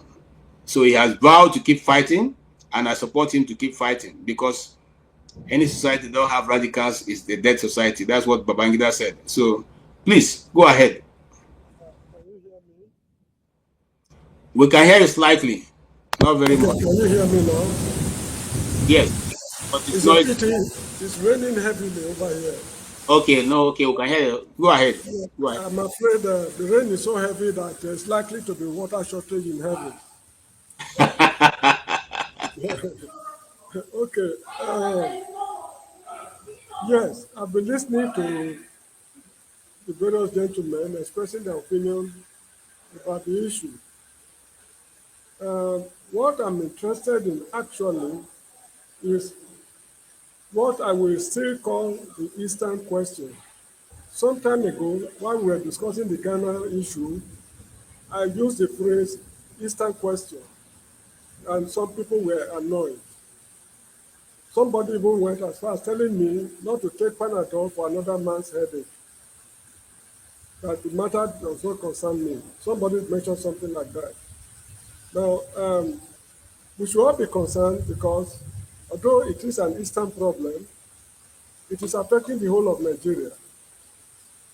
There's no section of the country that is excluded from the top, what they call, there's a word in physics, the top, from the turbulence that is, rocking the nation. I call it Eastern question for a number of reasons. You just give me a little time to explain certain things. When the federal government of Nigeria during the military era decided to industrialize the country, they set up a larger steel complex in Warri, the minority area. A Jakarta steel complex in Kwara State then, I think it's now Kogi or Nasarawa, I don't know. Katsina steel rolling mill in Katsina. Jos steel rolling mill in Jos. Osogbo Steel Rolling Mill in Osogbo. None was located in eastern Nigeria. And those who feel that there's nothing like Eastern question, I would like to ask them the question, why was none located in Eastern Nigeria? Up till the time I left Nigeria, we had 3 international airports, Port Harcourt, Lagos, and Kano. Despite the fact that the Igbos are among the most traveled Nigerians, if not the most traveled Nigerians, they refused to give them an international airport.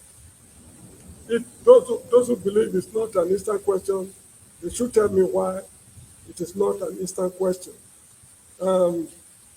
Abandoned property issue during the Civil War. Up till now, nobody is saying anything about it.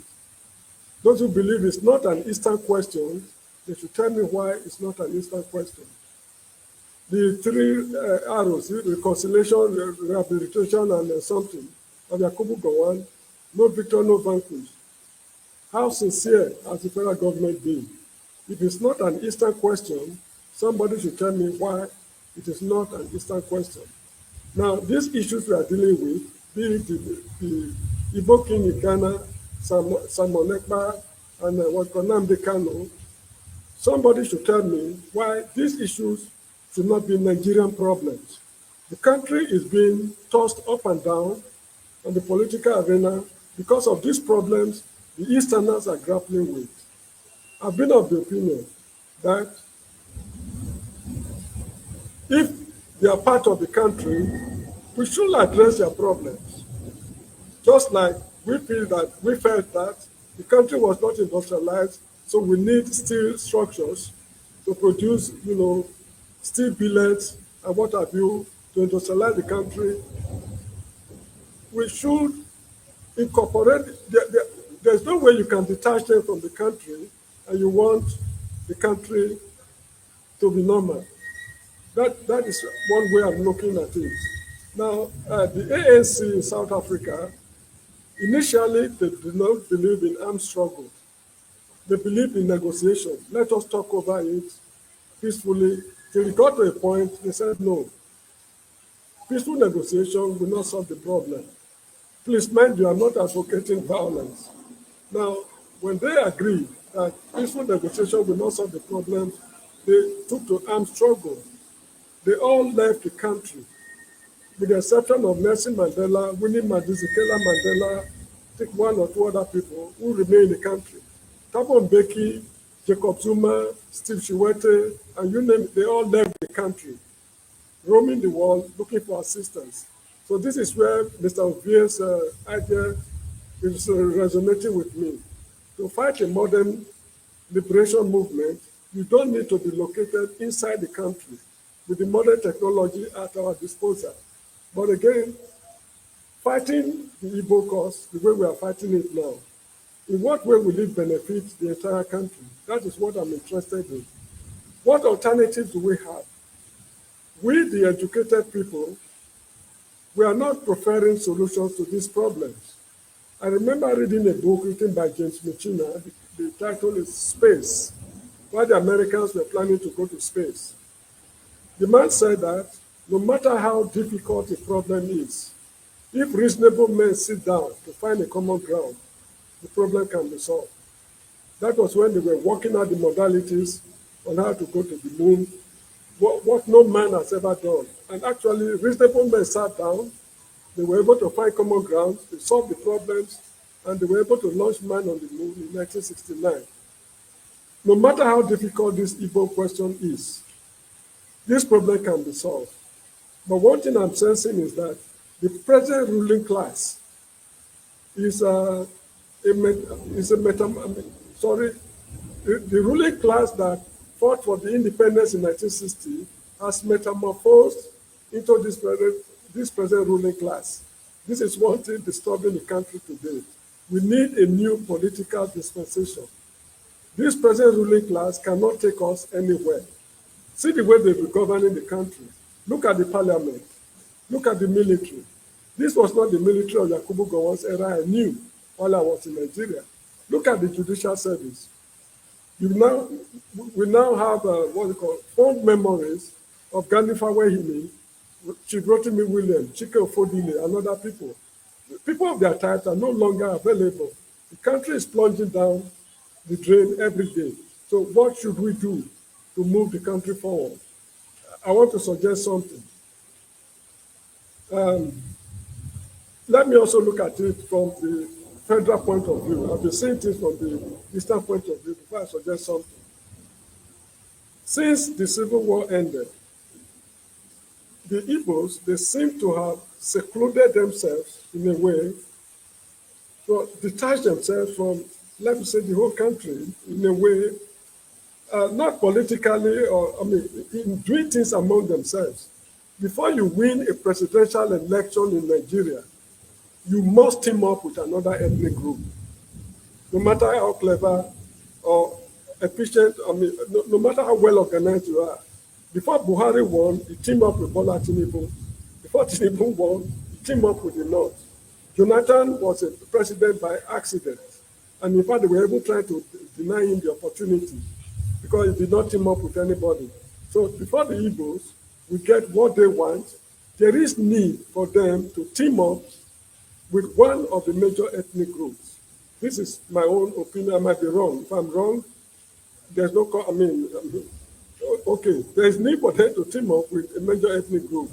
That is if they are unable to get what they want, that is Biafra. Now, one thing they can do is this.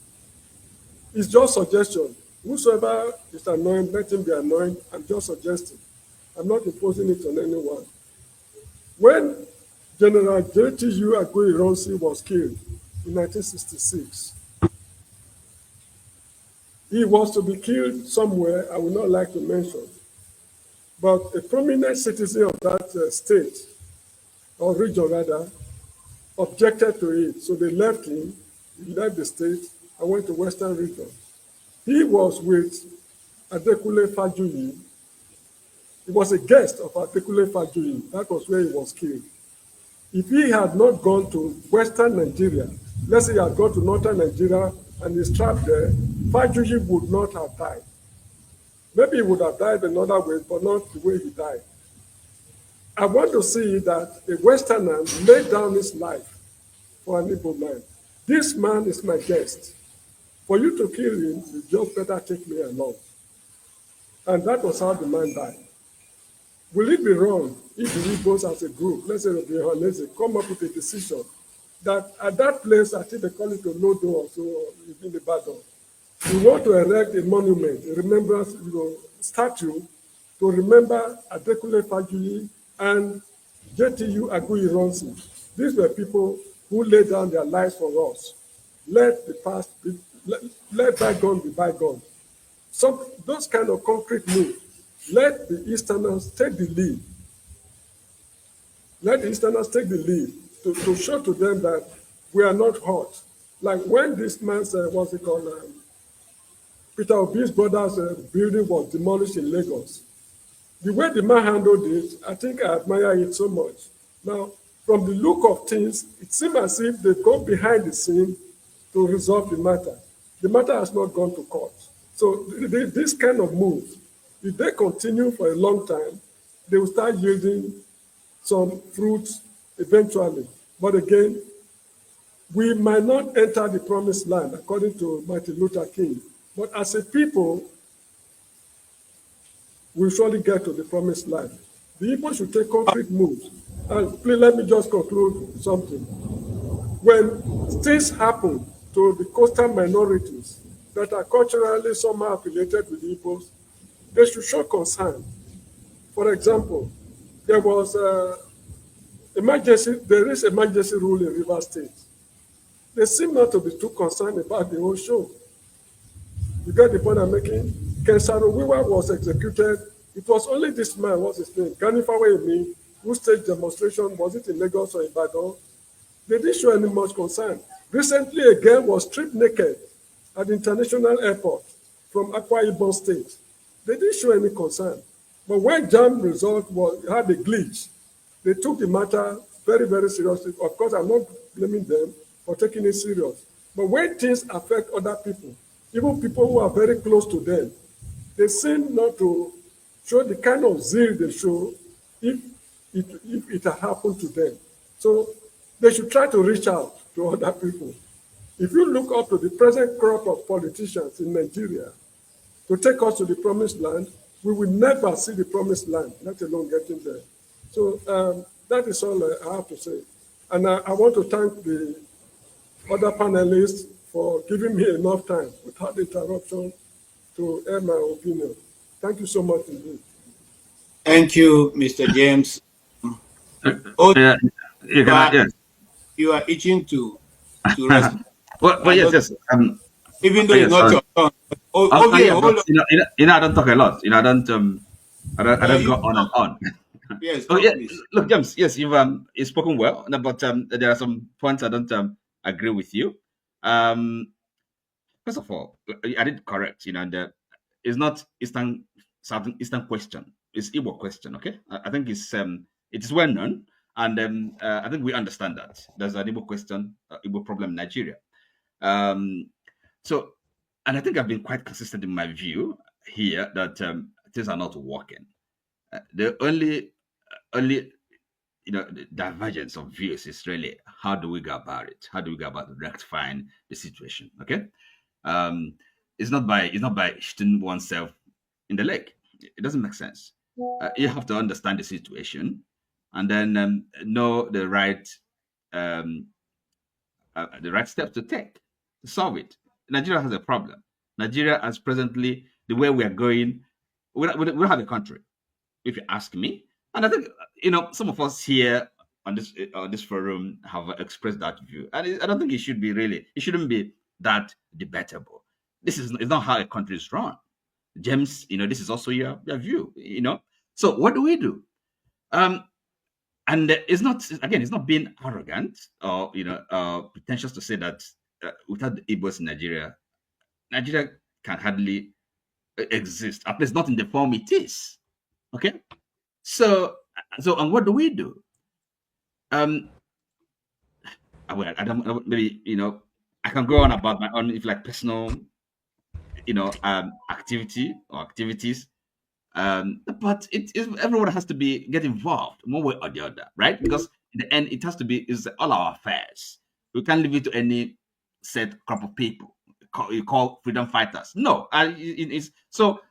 And what is the solution? It's none other than politics. Okay. And when we talk about politics, people, it's not just maybe campaigning to occupy one office or the other. No, it's activism, being active, participatory in wherever you find yourself. Every politics is local.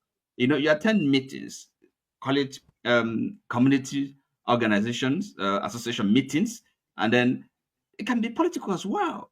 Also discuss politics in these meetings, and then understand politics, what to do, how to organize ourselves. Now, because the problem is organization. Okay, once people are organized, I can give you one or two examples. Really, what can now?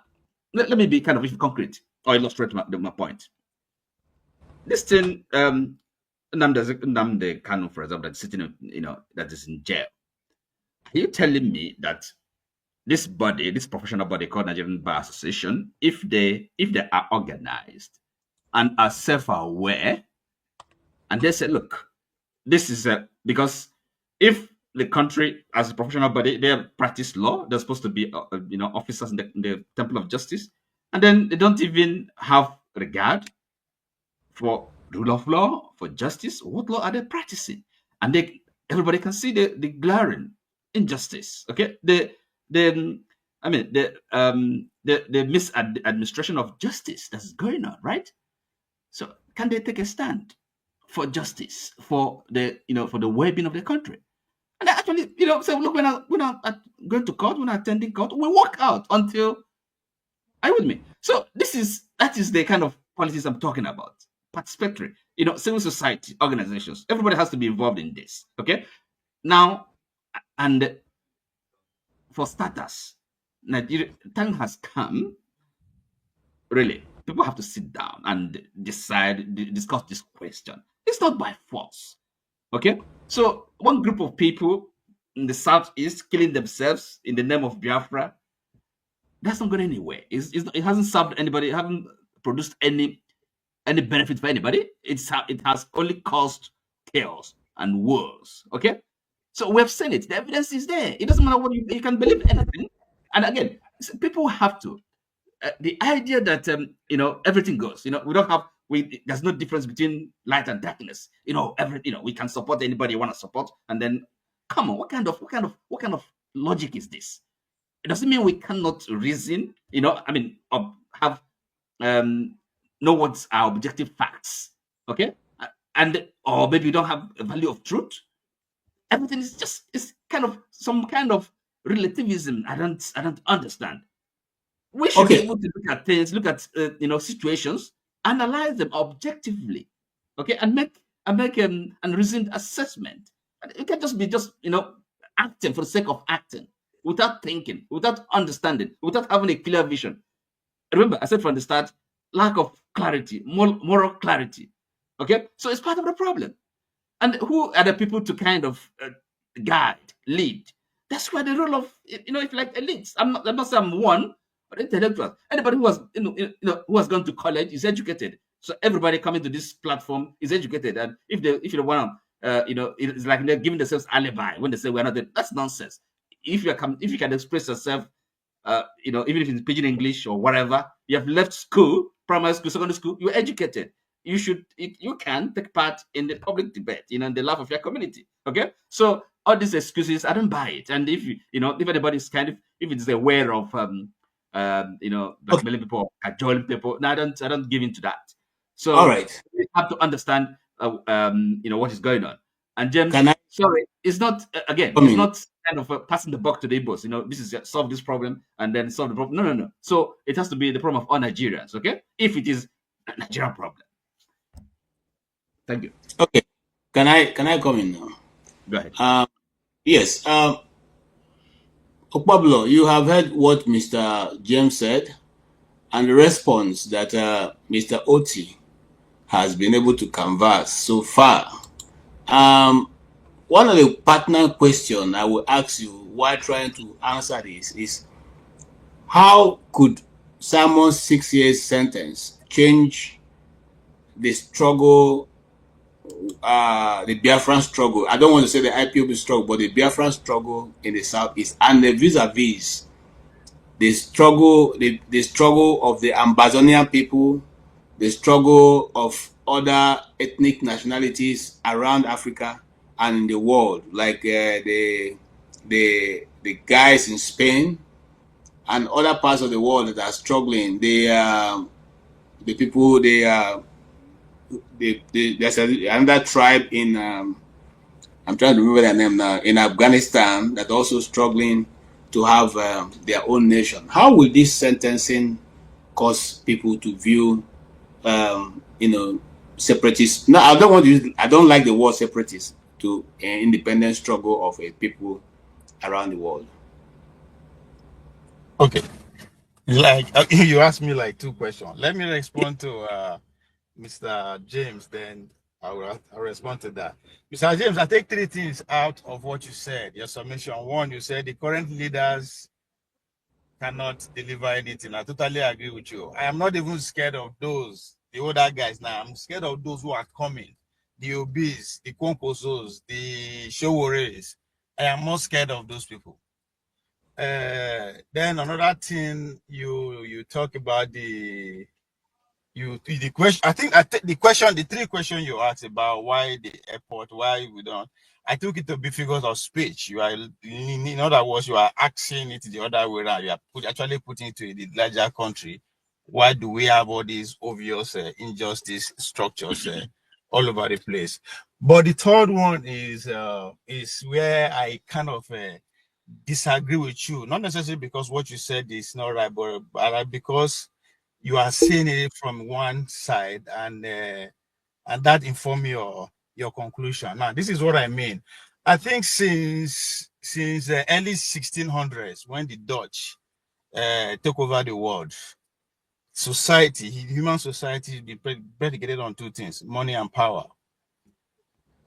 Up to today, money and power, and I point to that because of we seems to undermine what the Civil War cost, especially those that lost.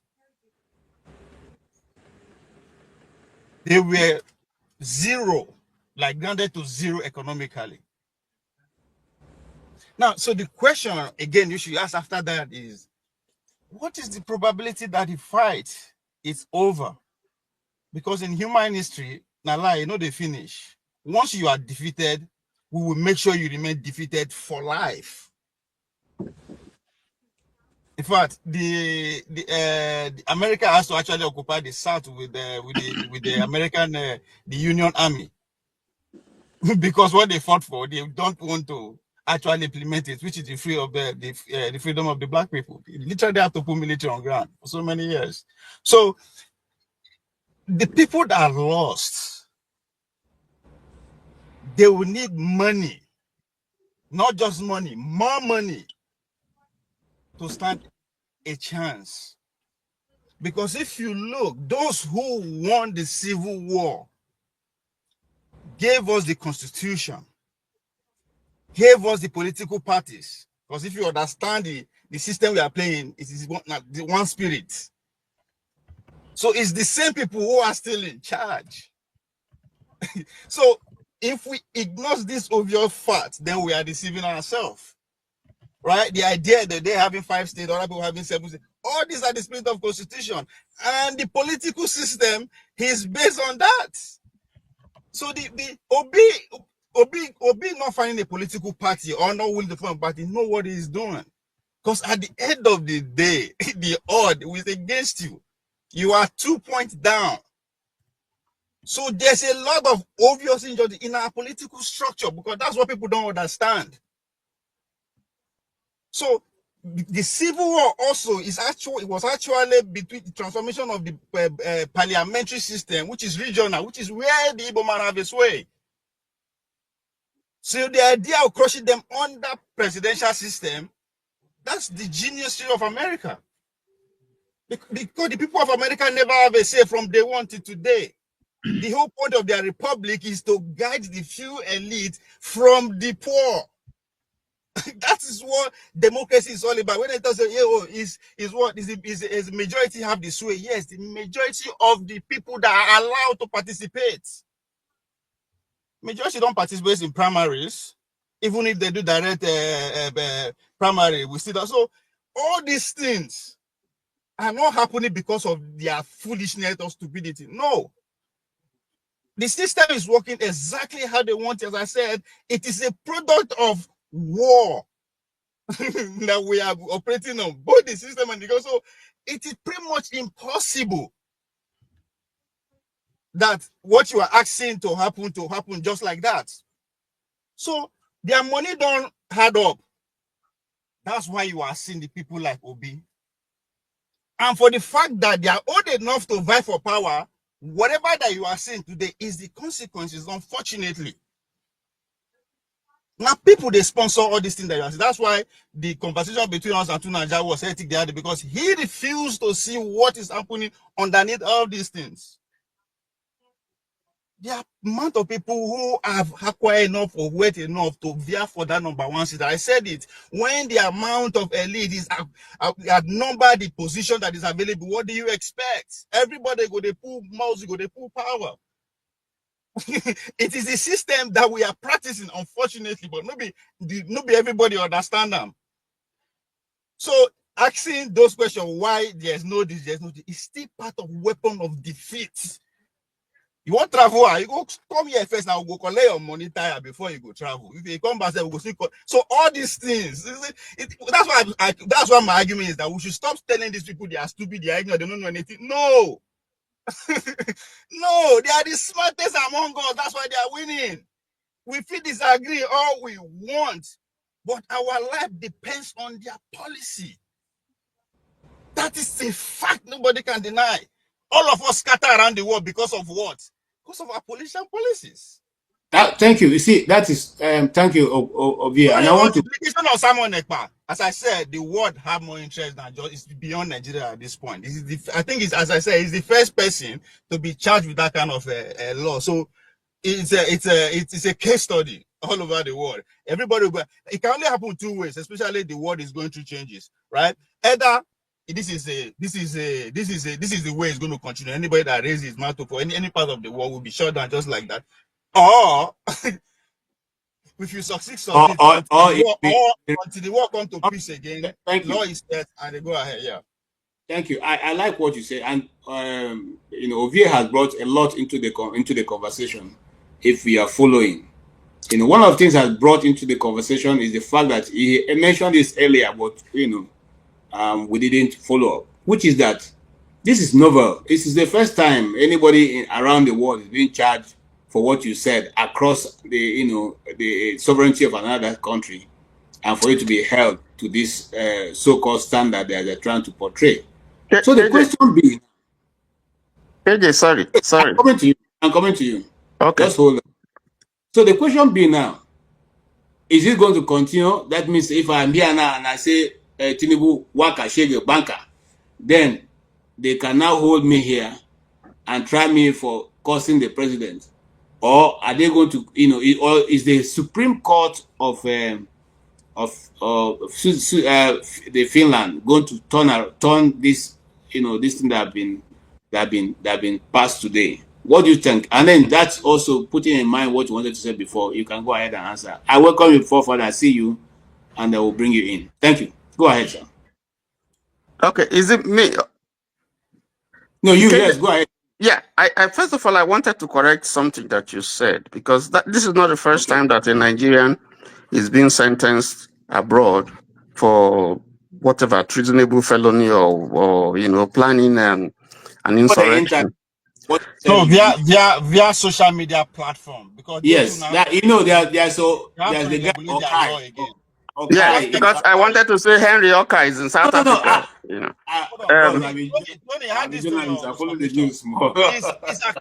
His account to which they use as evidence is still very much alive. It's still operating. That's another question mark. But what I want to say is that, you see, let's not just limit this thing to the Southeast, because this issue of secession or people wanting to pull away from Nigeria didn't start from the Southeast. It didn't. In the Southeast, it's just part, because if you look at it, Awolowo was sentenced to prison for treasonable felony. We are in the West, we have had Igboho, we have had Professor Akintoye, we have had even, a few years ago, an invasion of Oyo State by a group of people who were armed, and they say they are declaring secession. They don't want to belong to Nigeria. If you go to the Niger Delta, we have militancy, but even before that, you have Isaac Adakaburu. It was secession, wanted to break away.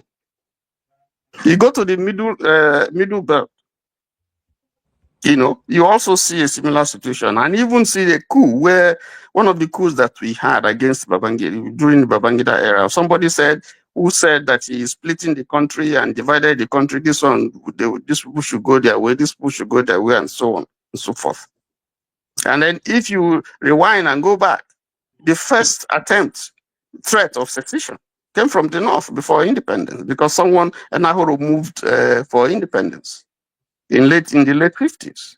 And then even after the first coup, which was essentially from what we hear from Uzogu, was to release Awolowo, not to put Major General Agui Ironsi as head of state, but to release Awolowo from prison and make him the head of state. So when we say these things, I think we need to put things in proper perspective, because all sections, every part of this country, for one reason or the other, have had cause to say we no longer believe in this decision. Even the present president, at some point when he was in the trenches, did say that he doesn't believe in Nigeria. So everybody has had a cause, or for whatever reason, personal or state or altruistic, whatever, to say that we don't want to belong to this country anymore. So it's not the Igbo, the Southeast person should know what I'm trying to say. This Southeast case is not new. It's not novel. But if you look at all the various cases that you've had, this appears to be a case where there has been a sustained and persistent persecution of the Igbos. You know, and they are rubbing it into their eyes. You can go and do anything. You are nothing. You know, so that's why it's been persistent. And if we want to resolve these issues, we know the problems, and there's a way that these things can be resolved. So, but the system, you know, thrives on it because they see it as a situation, as an opportunity to deal with these people who they feel that they're defeated people. That's why they're doing it, because any serious government would want to address this issue like they did in Niger Delta. They would like to deal with the issue as they're dealing with terrorism right now. They are rehabilitating people, bringing them back, putting them in here, giving them money and negotiating with them and so on and so forth. Why is that of the Southeast different? So we must ask ourselves the issues. There must be something about the Southeast, or in this case, you know, this particular case, that is making government apprehensive. Are they afraid of the Igbos? Are they? And if they are, why should they be afraid of the Igbos? You know, so these are the issues. So even though we have had all these cases all over and over, and even more in other places, for instance, in the Southwest than in the Southeast, why is that of the Southeast? Why is there so much hatred that you cannot run for political office and win, and they're quick to tell you that you don't belong?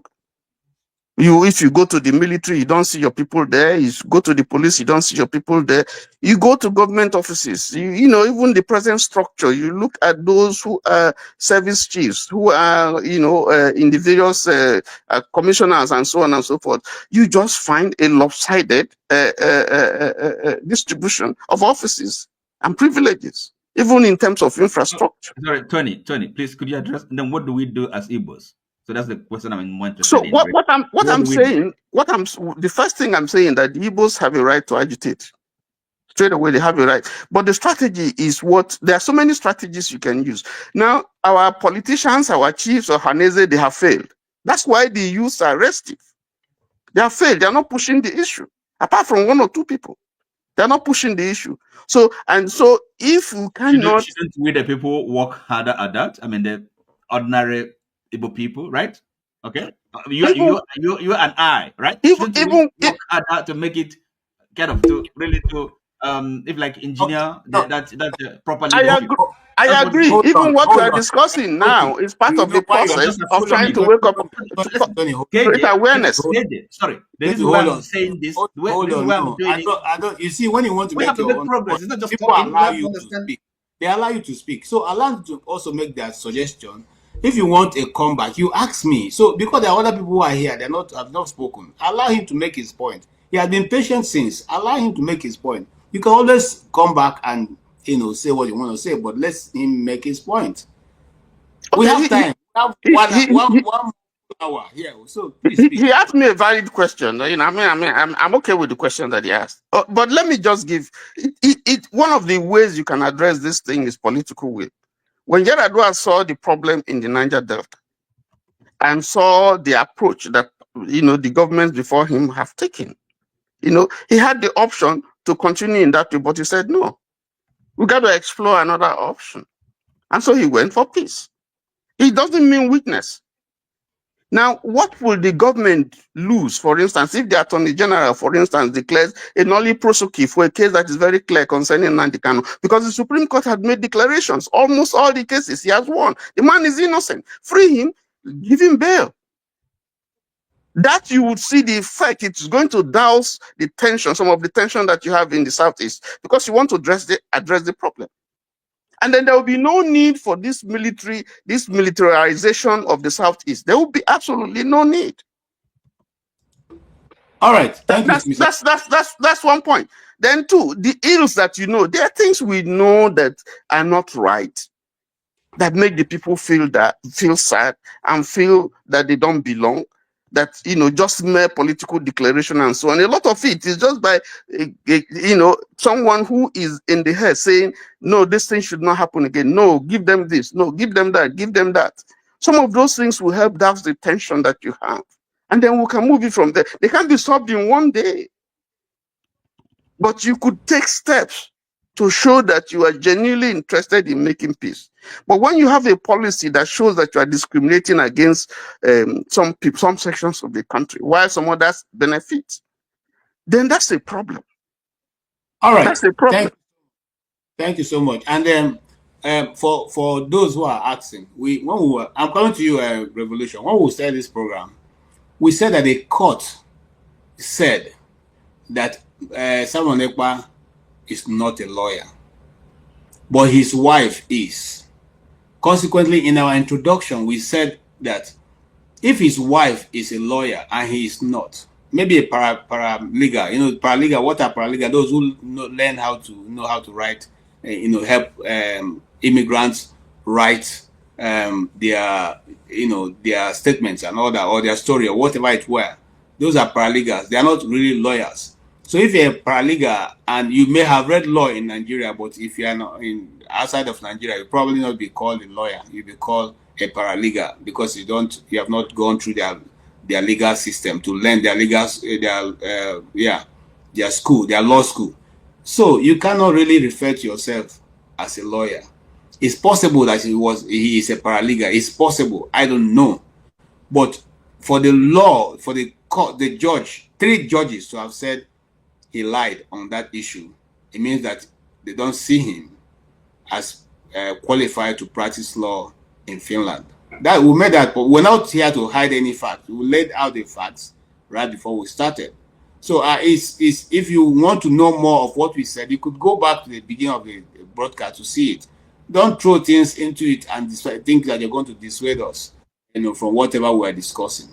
The truth is that there are thousands of people, if not millions, who follow Simon Ekpa. You like him, you don't like him. That is the reality on ground. That's the reality on ground. You're being, sarcastic or otherwise will not change it. And the other truth and fact on the ground is that it is not the end, it's just the beginning of this long stretched out journey. There's still the appeal court, there's still the Supreme Court of that land, and all these cases will go through it. So let's not begin to just condemn the guy. What we are trying to look at is whether, since he has been apprehended and put in detention, have the things going on in the Southeast stopped? Somebody said yes, has stopped because we're not been hearing it. No, the situation which was analyzed by one of our people that we hosted on this program is that the money that was hitherto made available by the Buhari government is no longer flowing. So those who have been paid to cause small trouble in the Southeast are no longer being paid, and because that funds are no longer flowing, they have now decided to change location. That's the truth of the matter. Their foot soldiers are not being paid any longer. And I have the video of Hope Uzodinma, the governor of Imo State, saying that these things are not caused by IPOP. Let's not begin to invent new story into it. Let's just deal with this issue. The issue we are dealing with is, this is the ruling that the court in Johannesburg, whatever court has given in Finland, which is the way forward, and how does it affect freedom fighters or freedoms or people who are agitating for independence of their nation or their tribe or their small groups around the world? How does this affect them? So we're not just narrowing down on Nigeria, we're narrowing down because the news is international. I'm talking from an international point of view. A lot of media houses around the world have echoed this, and the question they're asking is, can this thing now translate to the fact that once you are in any part of the world, you cannot comment on political issues in your country? And if you comment and your country views that as being insightful, can they take you to court in another country and get you jailed? This is the question that's facing all of us, gentlemen. And for those of us who feature on the international forum called Internet, it's also a question facing you and I. If you make a comment here, can the Minister of Information in Nigeria put you up, against the country where you live and saying that comment you made has caused hundreds of people to buy in where you are not, and consequently you should be prosecuted in that country? And would they now offer them free oil or free money or something to make sure that they put you in prison. This is more serious than we're thinking. So let's look at it from that point and stop narrowing down on just Simon Ekpa. All right. Having said that, I want to welcome back Revolution. I don't know, Mr. James, I see your hand. And I want to thank you, Mr. James, for being around. Mr. James, his environment, a lot of rain, storm. We can even hear the storm. But he has been there. And I also want to thank the people of Gabon. The light has not gone off. I've been waiting for it to go off because in Nigeria, once it starts breeze and wind, the light will go off. But your own is being available. I want to thank you for being around. It's Gambia, not Gabon. Okay, Gambia. Sorry, my brother. Okay. Yeah. Thank you very much. I just want to ask a question so that we give Revolution the chance to talk. Yes. Is it possible for any ethnic group to win a presidential election in Nigeria unilaterally without getting the support of another ethnic group? Although there are some anyway, that's the question. All right, thank you. That's a nice question. Is it possible for the Yoruba Hausa, Fulani, Ijo, or Robo, or Isekiri, or Chief Igala Jukum, Basange, Itolo Igede, or the people from Baja, or the Angas Nupe, or any of those people? What is one of my friends? The Chief, is it possible for the Angas, the Birom, is it possible for any of these groups, the Fulanis, the Batamas, is it possible for them to win election without the cooperation of other people? I'll leave it to you, Revolution, while you're making your own comment. Please remember to answer that question. Well, anyway, greetings one more time. I don't think it's possible for anybody to win election with other people. That's my own straight answer, because we are one. Even the fact that we are trying to pretend and divide ourselves, or because we are not getting something, we think the solution is to divide Nigeria. Nigeria is one. You understand? In my own view. Despite the fact that the Igbos, where I belong, the people at the top, these so-called high-class people, they have a war among themselves. This is how I see it. They have a war among themselves, that because the Igbos, from that time, they decided to go on their way. Like somebody was saying, a defeated house, they will try to press you down. We beat you now, so we'll not ever rise again. That's the game these guys at the top are doing. But when you come to people like us, I always repeat, that grew in the street, we never have problem wherever you come from. And I still hold that opinion very strongly. I never have problem with a Bini friend or with a Yoruba friend we don't even know. All we know is how can we solve our daily problem. That's what we know. But those people at the top, even let me make this point.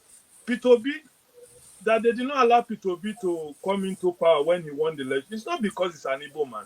It's because it's not part of that system. That's what they call, what even Nigerians they call I forget they call those people. They say now their own Nigeria. P2B, they don't have a command of P2B. They don't say they know what people cabals. The cabals. That is the reason, not because P2B is not an Igbo guy. They know that P2B has a different agenda, just like Sowore, just like Samuel Ekpa, just like Nandi Kanu. They know that when these guys come, they will change something organically. I know the problem. Sometimes I used to dream, so all this smart why they make. If you become president tomorrow, what will you do? I know what I will do. We all know what the problem of Nigeria is. My brother, they are telling me to go back to evening school. It's a good suggestion. I will do that just to please him, because he thinks I'm below his standard. You understand? Arrogancy has blinded him, that he thinks that what I say, I ramble. I don't go to the point. This is. No, I'm not using myself as an example. Please, give me my time to talk. When you were abusing me, I didn't say a word.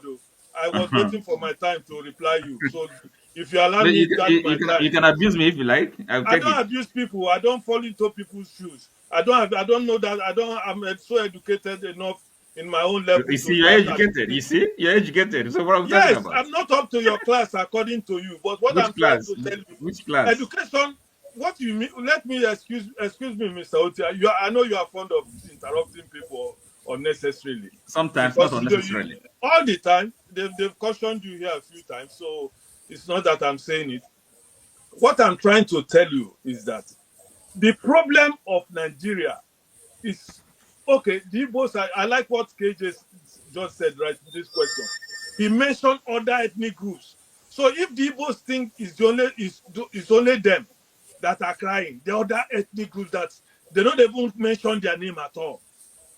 They don't even Goodnot Jonathan came in by luck. If not, no South will ever come to become president of Nigeria. He came in by luck. Even this one, they are pulling his leg here and here just to confuse situation. They don't want to be there, so they prefer to use somebody who they can control. You understand?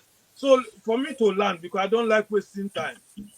Those of you who are, some people will say, like my brother Tony, he said something that what the freedom fighters are fighting, he doesn't have a problem with them, but the way they fight for it. That is what many people have a problem with. Even though himself, he said the way they are fighting for it is what they don't like. They don't like violence.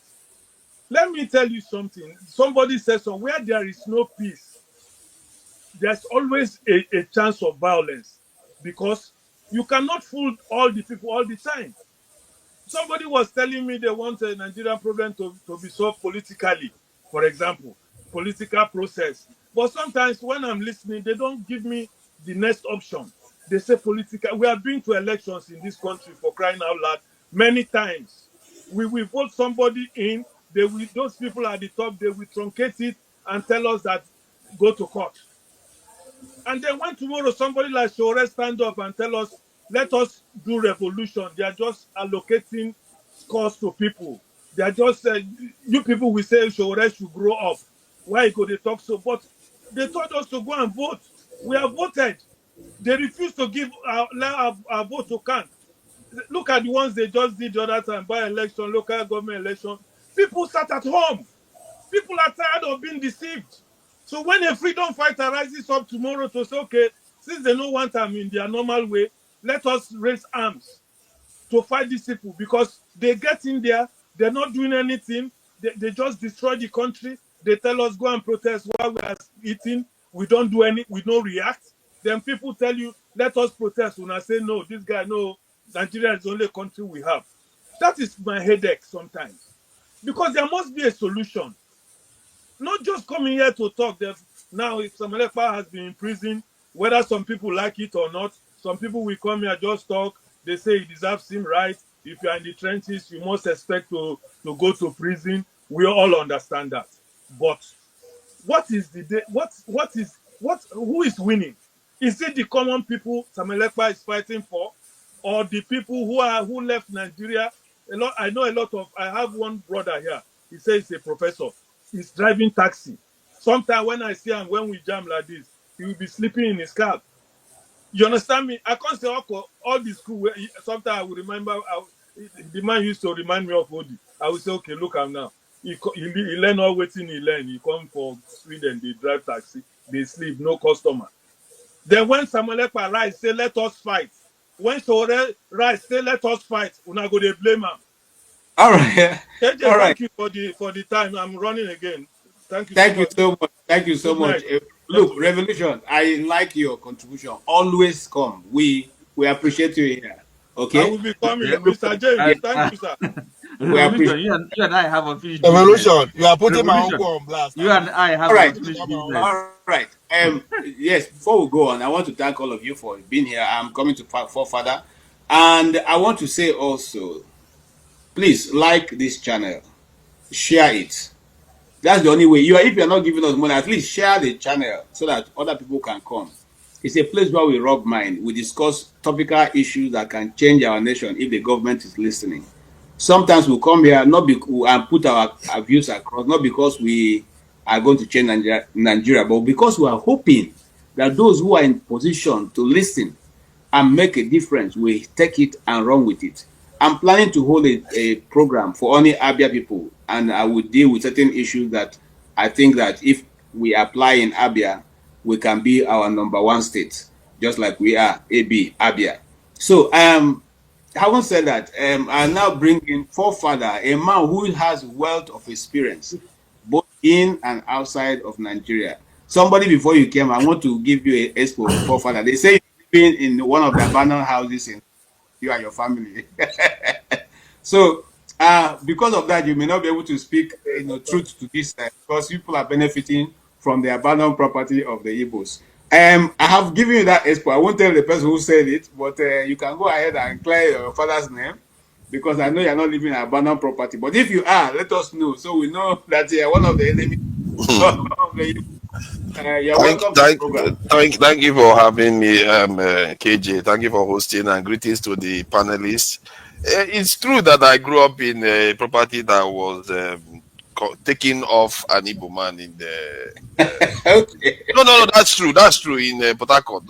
This is one of the reasons why I find some of the issues a little bit problematic. But I think the person was saying I'm living in an abandoned property in the UK, so good for him. But two things that stood out for me from the submission so far that I've heard, at least I came not long ago. I think the statement from Tony about the Southeast not being provided any form of amnesty or safe corridor, whatever you want to call it, that is quite interesting that it hasn't happened. Because the amnesty in the South, if I'm not mistaken, one of the champions of that amnesty was Onyema, isn't it, of Air Peace, and he hasn't done anything like that for the Southeast. I don't know why. Maybe because he feels like the IPOB people are not in any mood to be repentant. I don't know. Who knows why that is the case? It seems odd, though. There's also the issue of the lies that Samuel Ekpa has told, not only to Nigerians, to even the people in it was in Finland. Yeah, that's where he is now. So they got cross with that one. He said he was a lawyer. He's not a lawyer, and boom, they took him. Maybe that one even pissed them off even more than the fact that they killed so many Nigerians, because it took a long time before they picked him up. But this is the problem now, isn't it? He's always been a con man, but people need somebody to tell them what they want to hear. This is one of the things why people like Socrates hated the democracy, or he called it populist people policies. And when people say things people like to hear, they just run towards that person, whether it's true or not. They don't care. And I've always seen him as a charlatan. The last time he was here, not 9 months ago, you will not believe it. He was actually here about 9 to 10 months ago. I even had to go back and check the video to confirm it. And he was here with I think he was wearing some kind of permed hair with foreign flags behind him, and with Jesus listed. I was like, how are people following this man with all those things? And the people he's championing in that image are people that decimated his own community in the past. They thing, it wasn't only Yoruba, or when the Oyibo came, they decimated everybody before they took over. And he was wearing, so I just didn't see him as a very, very serious person. And the fact, the idea that he is the first person, he's not the first person to have been convicted like this. There has been a lot of people.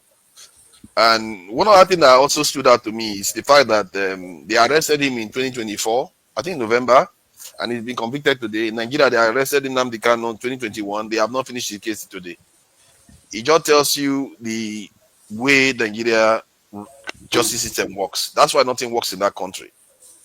They can't even prosecute a simple case that they have clear cut evidence. They just sit on it and leave the guy, and they might use him for politics now, because if they see that P2B is a very popular guy and they don't know how to tame him, they go and leave him Nnamdi Kanu, because Nnamdi Kanu is not a big fan of P2B. He comes as cause chaos in the Southeast. That's another ammunition in Tinubu's pocket that he can use against the Southeast in the coming this election. So it's a very, very sad tale to be watching all these things unfold. And I don't blame people that say that some people are targeting Southeasterners in Nigeria. They are. And I'm not going to shake from saying that some Southeasterners don't help the case too. they too make things very easy for people to target them. And those ones, they should, people like Ekpa, they should be go to the back seat, bring people like P2B forward. That's what you want to do. Don't bring people that just want to cause trouble all the time forward. Put them backward. Thank goodness, at least he's out of the way now. Hopefully, he's not going to come and start threatening people. During that time when the election was about to be held, he came on. He said nobody should vote for P2B. He was threatening to kill people. They should prevent people from going for an election.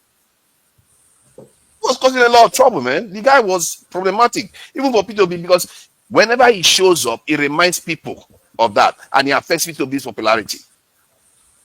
And they know what they are doing. They know what they are doing is going to affect P2B, and they did it anyway. They all knew it, and I wonder why would you do something like that? Why would you just do stuff just because you hate Nigeria so much? You don't care how the people living on the ground right now are going to survive. I don't understand them. Personally, I just think that those people are agents of chaos. Maybe they are even working for foreigners, for all I know. We don't even know what drives these people.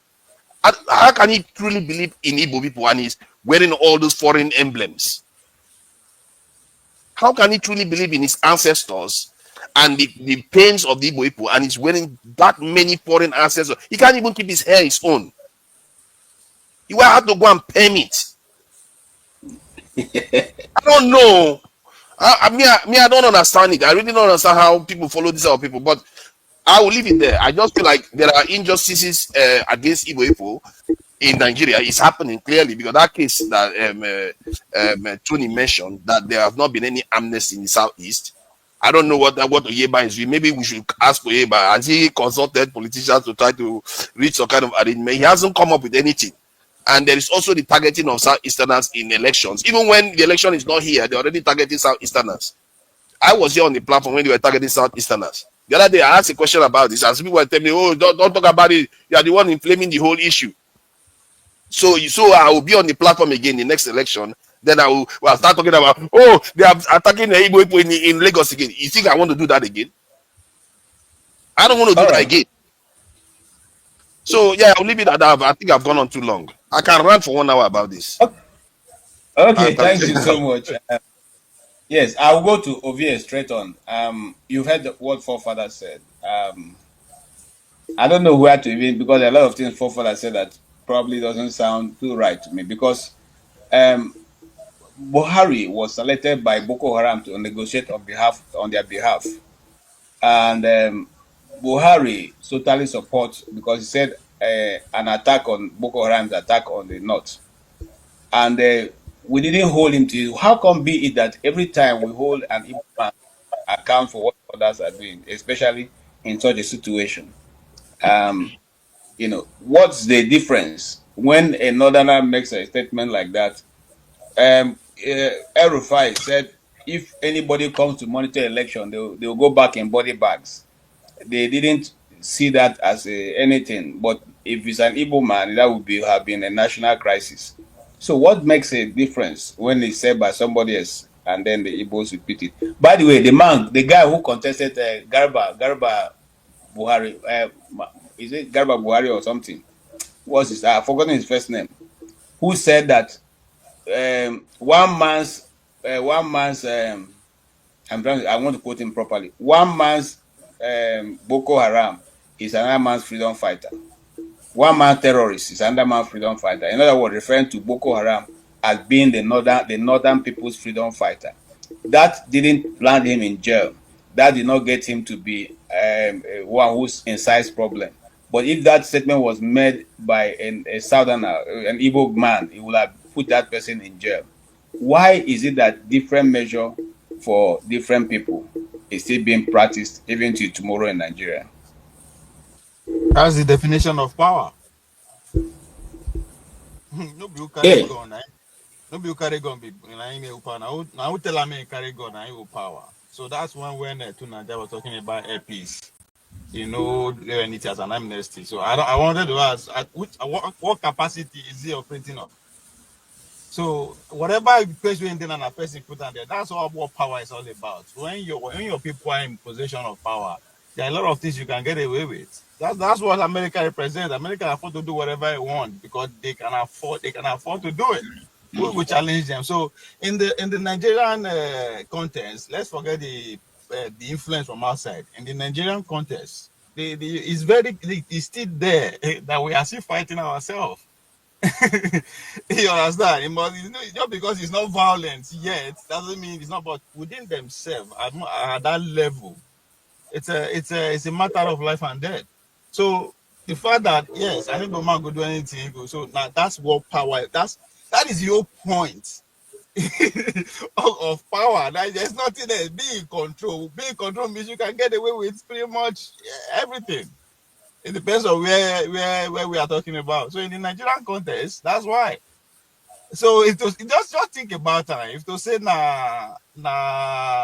any other tribe, any other minor tribe, I put the Igbo tools among them because they don't get power. They don't get power, means they don't get power. So we did the same we did the same level. But if to say that any of us now they doing trade-off, cow rearing, and it's foreign to those who in power now. You just go for the car enter middle of the streets and get away with it.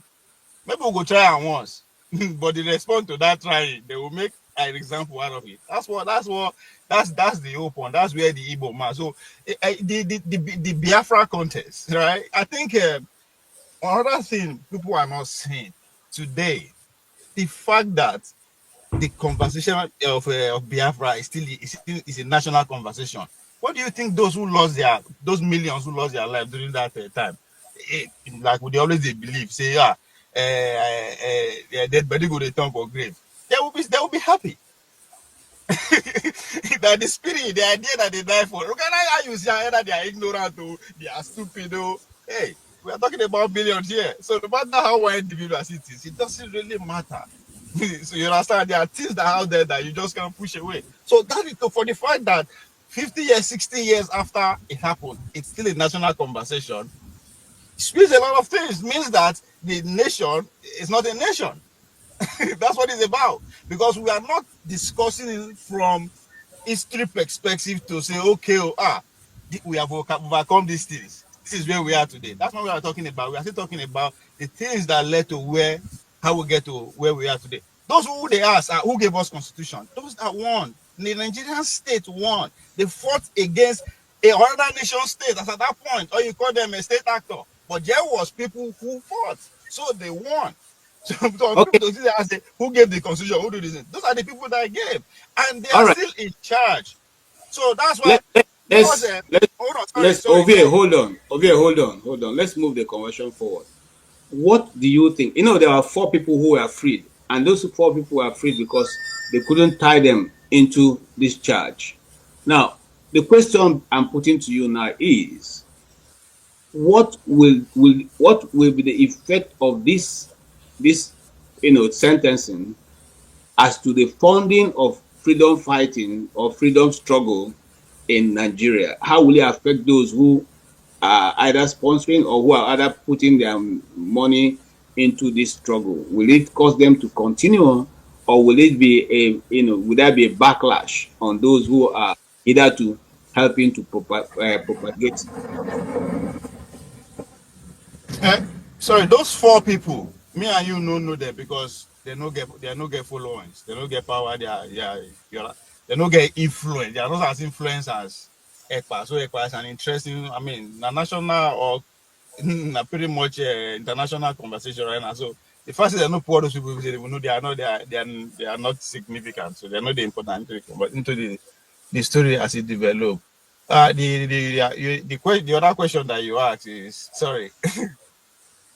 Yes, how will it now affect funding? Yes, it's not going to stop. If quote unquote, if 3 million people die, and we are still having the 2 people where they are alive, still having the conversation. It's like you saying that the 4 people today in the room that manifest to 6 million are flu.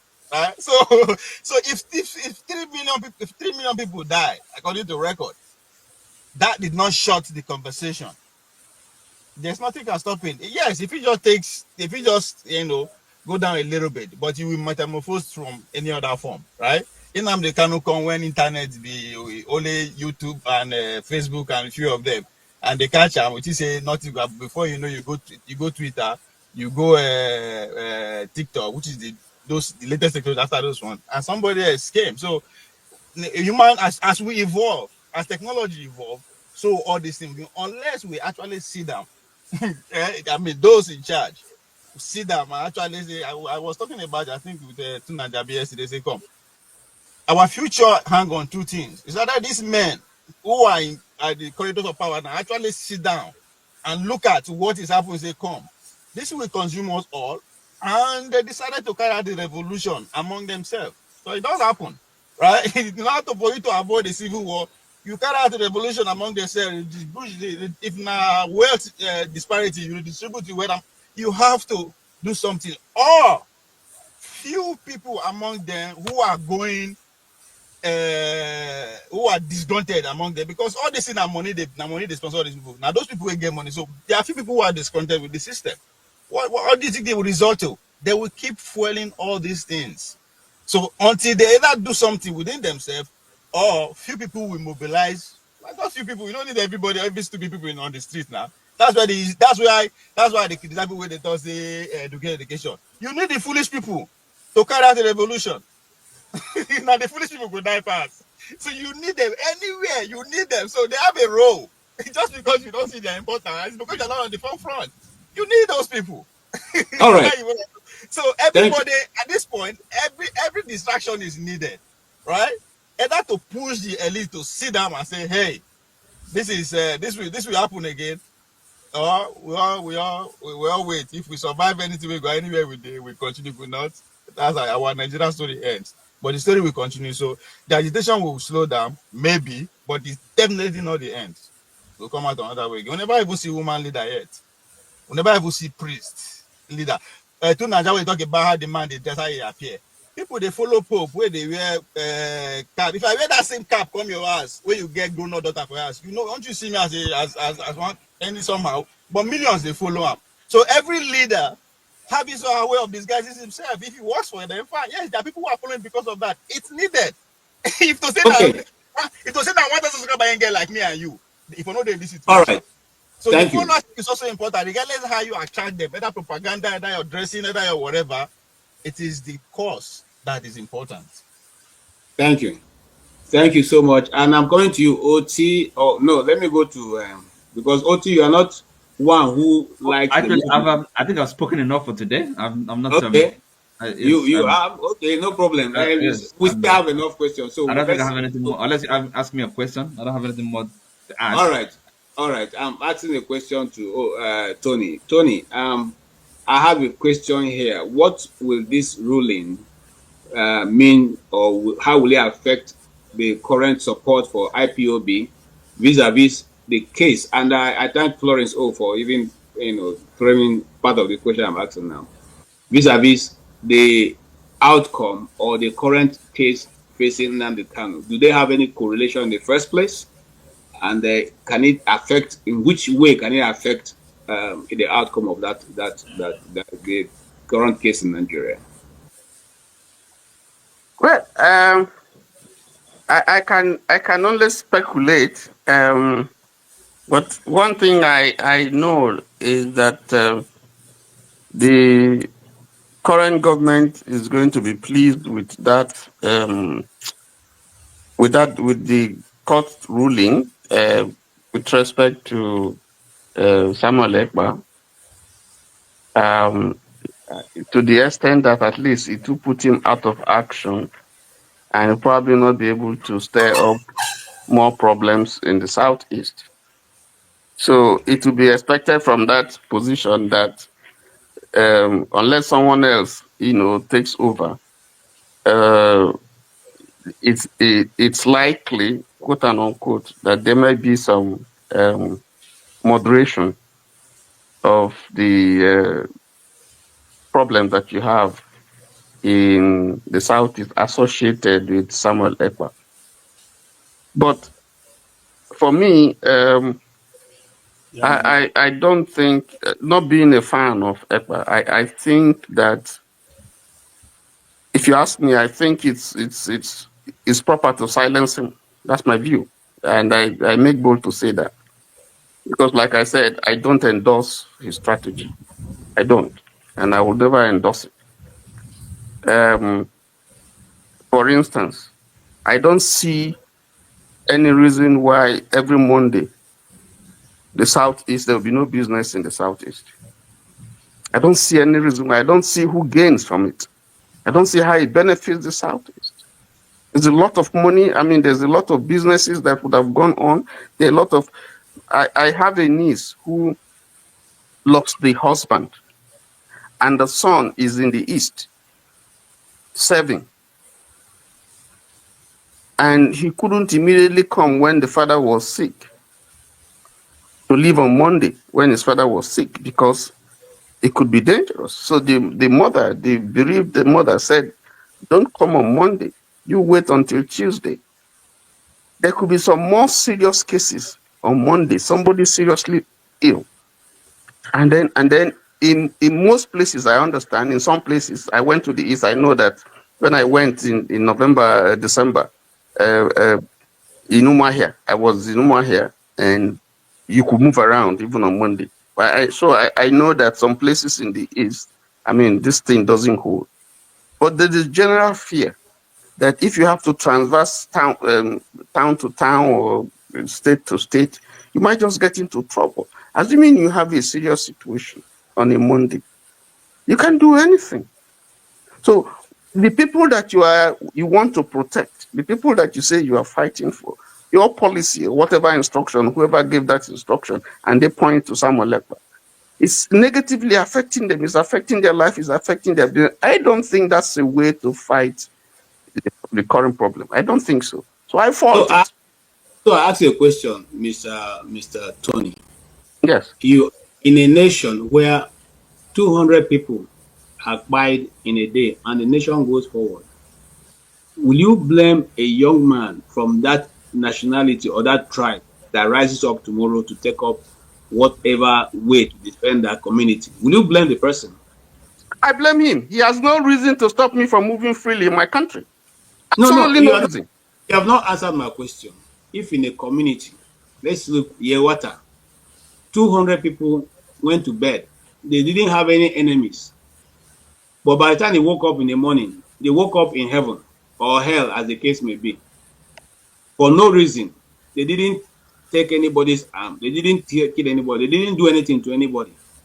But people invaded their community at night. And didn't only buy them, even their little children who were 3 years old, 2 years old, 1 year old were massacred. Will you blame a young man whose family was cleared in one night? Will you blame him tomorrow if he decides to be a freedom fighter? You see, that is why I went about citing the fact that you have these splinters of groups all over the country asking for secession or asking to break away, or that is not peculiar to the Southeast. I did make that point. And it's clear. Sorry, that Tony, it started by your friend, though. Now your friend started to at home. Who was it? the no, nation on a serious note, it was one that started it. Not who is my friend? Who was it? Okay. Was Ricky? Fine. Yeah, so you call him my friend, okay? No, because you use it like I was just you used it as an example earlier on. Yes. The point is that the nation is not run the way it should be. So you find these pockets of people disgruntled, ethnic groups, disgruntled because of policies that emasculate the people all over, across the board. So that's why you have all this, and it tells you that this nation is not working well. How can I blame anybody? My father was killed. My town was totally decimated. I have a right to take up arms against Nigeria and kill anybody. Yes, but I didn't choose that path. So it's up to who wants to take whatever decision. I wouldn't endorse that path. That's what I'm saying. But does the person have a right to be angry? Does he have a right to feel bitter? Yes, of course he has a right to feel bitter. But we can't bring down the roof.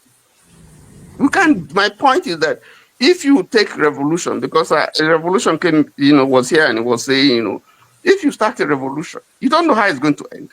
It's like throwing a stone in a market. You can't control it. You can start it, the process, but the end result you never tell. And the end result can be good, it can be bad. But what we are looking for, is a solution that is going to take us out from this mess that we are in, not the one that will worsen it. Okay, thank you, Mr. James. Will you want to add to that, or should I ask a different question? Well, I have a lot of questions here. You can ask questions. Never mind. All right.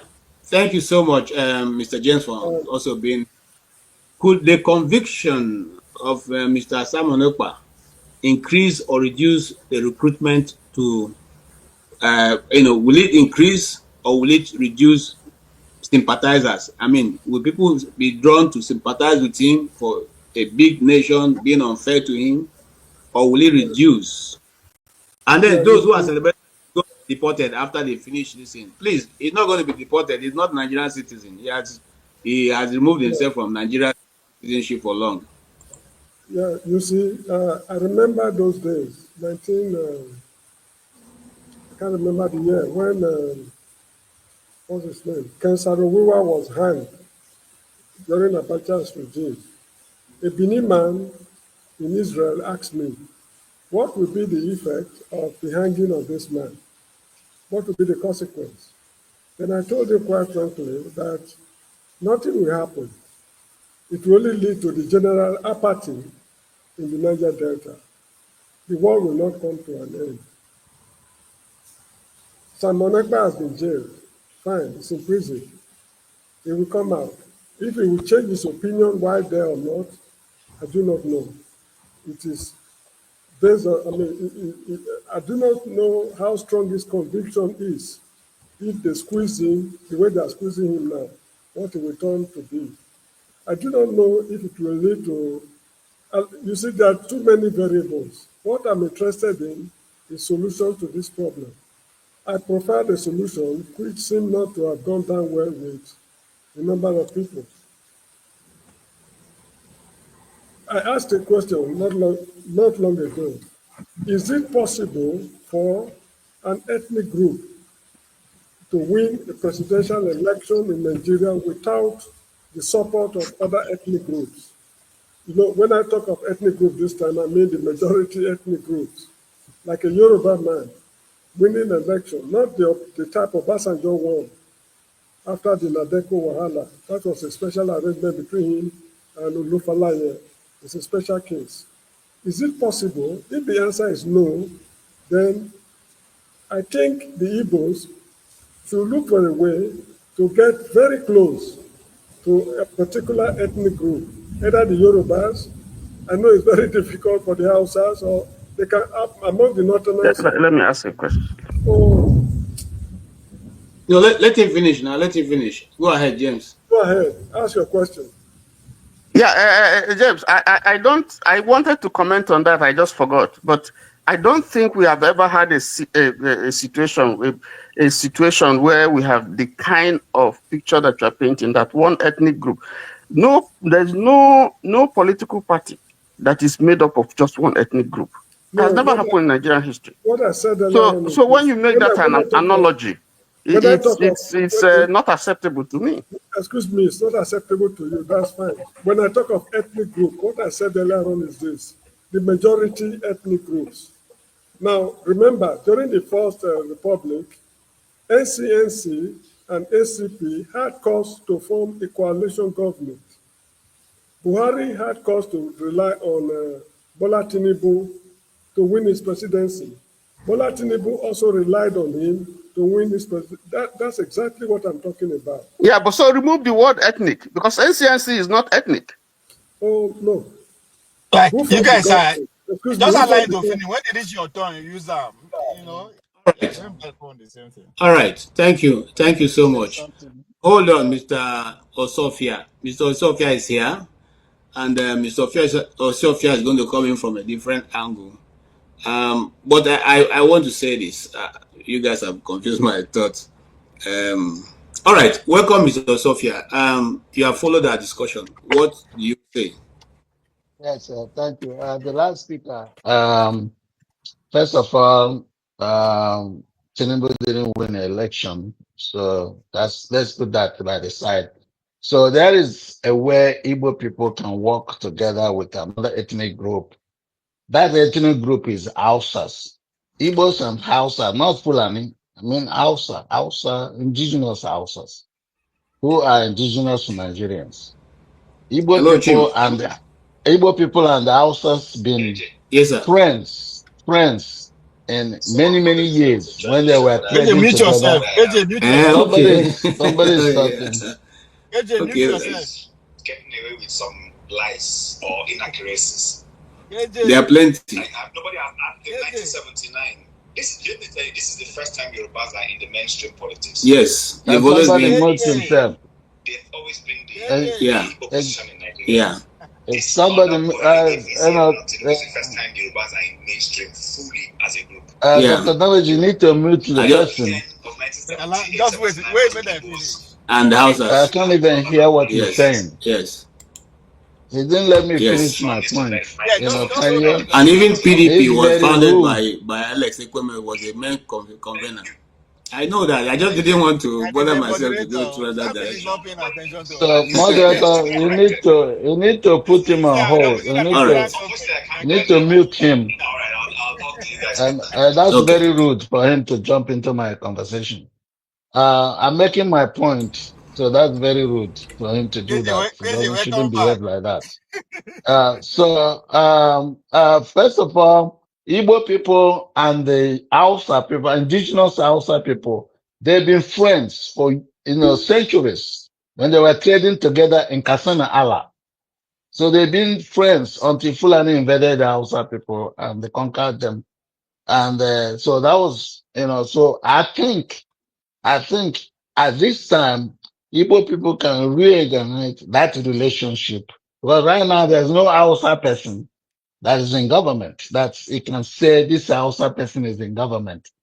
We don't really have a Hausa person in government. All we have Fulani people all over the place. So if that relationship, because Hausas are more in population than Fulani in the north. So if that relationship can be like, let's say, I'm giving an example. I'm not saying Peter Obi will get anything, but assuming Peter Obi got a ticket of one of the parties, and Peter Obi chooses Hausa, the indigenous Hausa person, then I'm thinking that will be a winning ticket because all Hausa, including Dangote, who is a Hausa person, he's not Fulani, he's a Hausa, including Dangote, including Dan Tata family, who are also Hausas. These are indigenous people. Dangote is indigenous Nigerian, not Fulani. So if Igbo people can, let's say Igbo people can walk that way through Hausa indigenous people who has a population in Nigeria, I'm thinking that they can get somewhere because, and also there are some Yoruba people actually really want to work with Igbo people. There are some Yoruba people. I know that one. So if we get Igbo presidential candidate and the Hausa vice presidential candidate, real Hausa, not Fulani, real Hausa vice presidential candidate, I think that with that combination, Hausa, Igbo Hausa, and some Yoruba people, because I know the Yoruba people that still believe that Nigeria can work with the tripod of Nigeria, Igbo, Hausa, Yoruba. So I think we can get somewhere, and I think Igbo people can really have that presidency. All right. Thank you so much. Thank you so much. I while you are speaking, Mr. Chim called me, and I like what he said. Don't worry, we hear everything. We hear everything when we talk. No worry. Okay. I'm sorry if you heard. Yeah, I just, sometimes when you're moderating, you have a lot of information. Sometimes you don't want to put it across just to allow the conversation to flow. But if you notice that Igbos have always been in the mainstream. They have always been in the mainstream. It was even the Yoruba that are playing on the ferry, right from the beginning. But that's not the topic for today, so let's not even digress. I want to welcome. KJ, please, wait now. can I correct something? The Constitution, Agree with it and talk, but we all our the Constitution does not. The Constitution does not allow political parties to be formed on the basis of ethnicity. Yes. So you can't have that kind of thing. And that's why I said every political party that you have had in Nigeria, has had a mixture of everybody across board. You might have one that seems to be more of a particular ethnic group, like Chim was saying, if you look at the action group at the time, strictly Oduduwa, Omo Oduduwa, Egba, it's because he evolved from Egba Omo Oduduwa, but he still had it in itself. I mean, Awolowo was vice president. Was Umade. Was Philip Umade. Just wait for your turn now. Everybody know they agree. Yeah, so I don't think there is a particular political party that's maybe AG and ABGA more like ethnic party, but there are parties like PDP, the one that is running now, APC.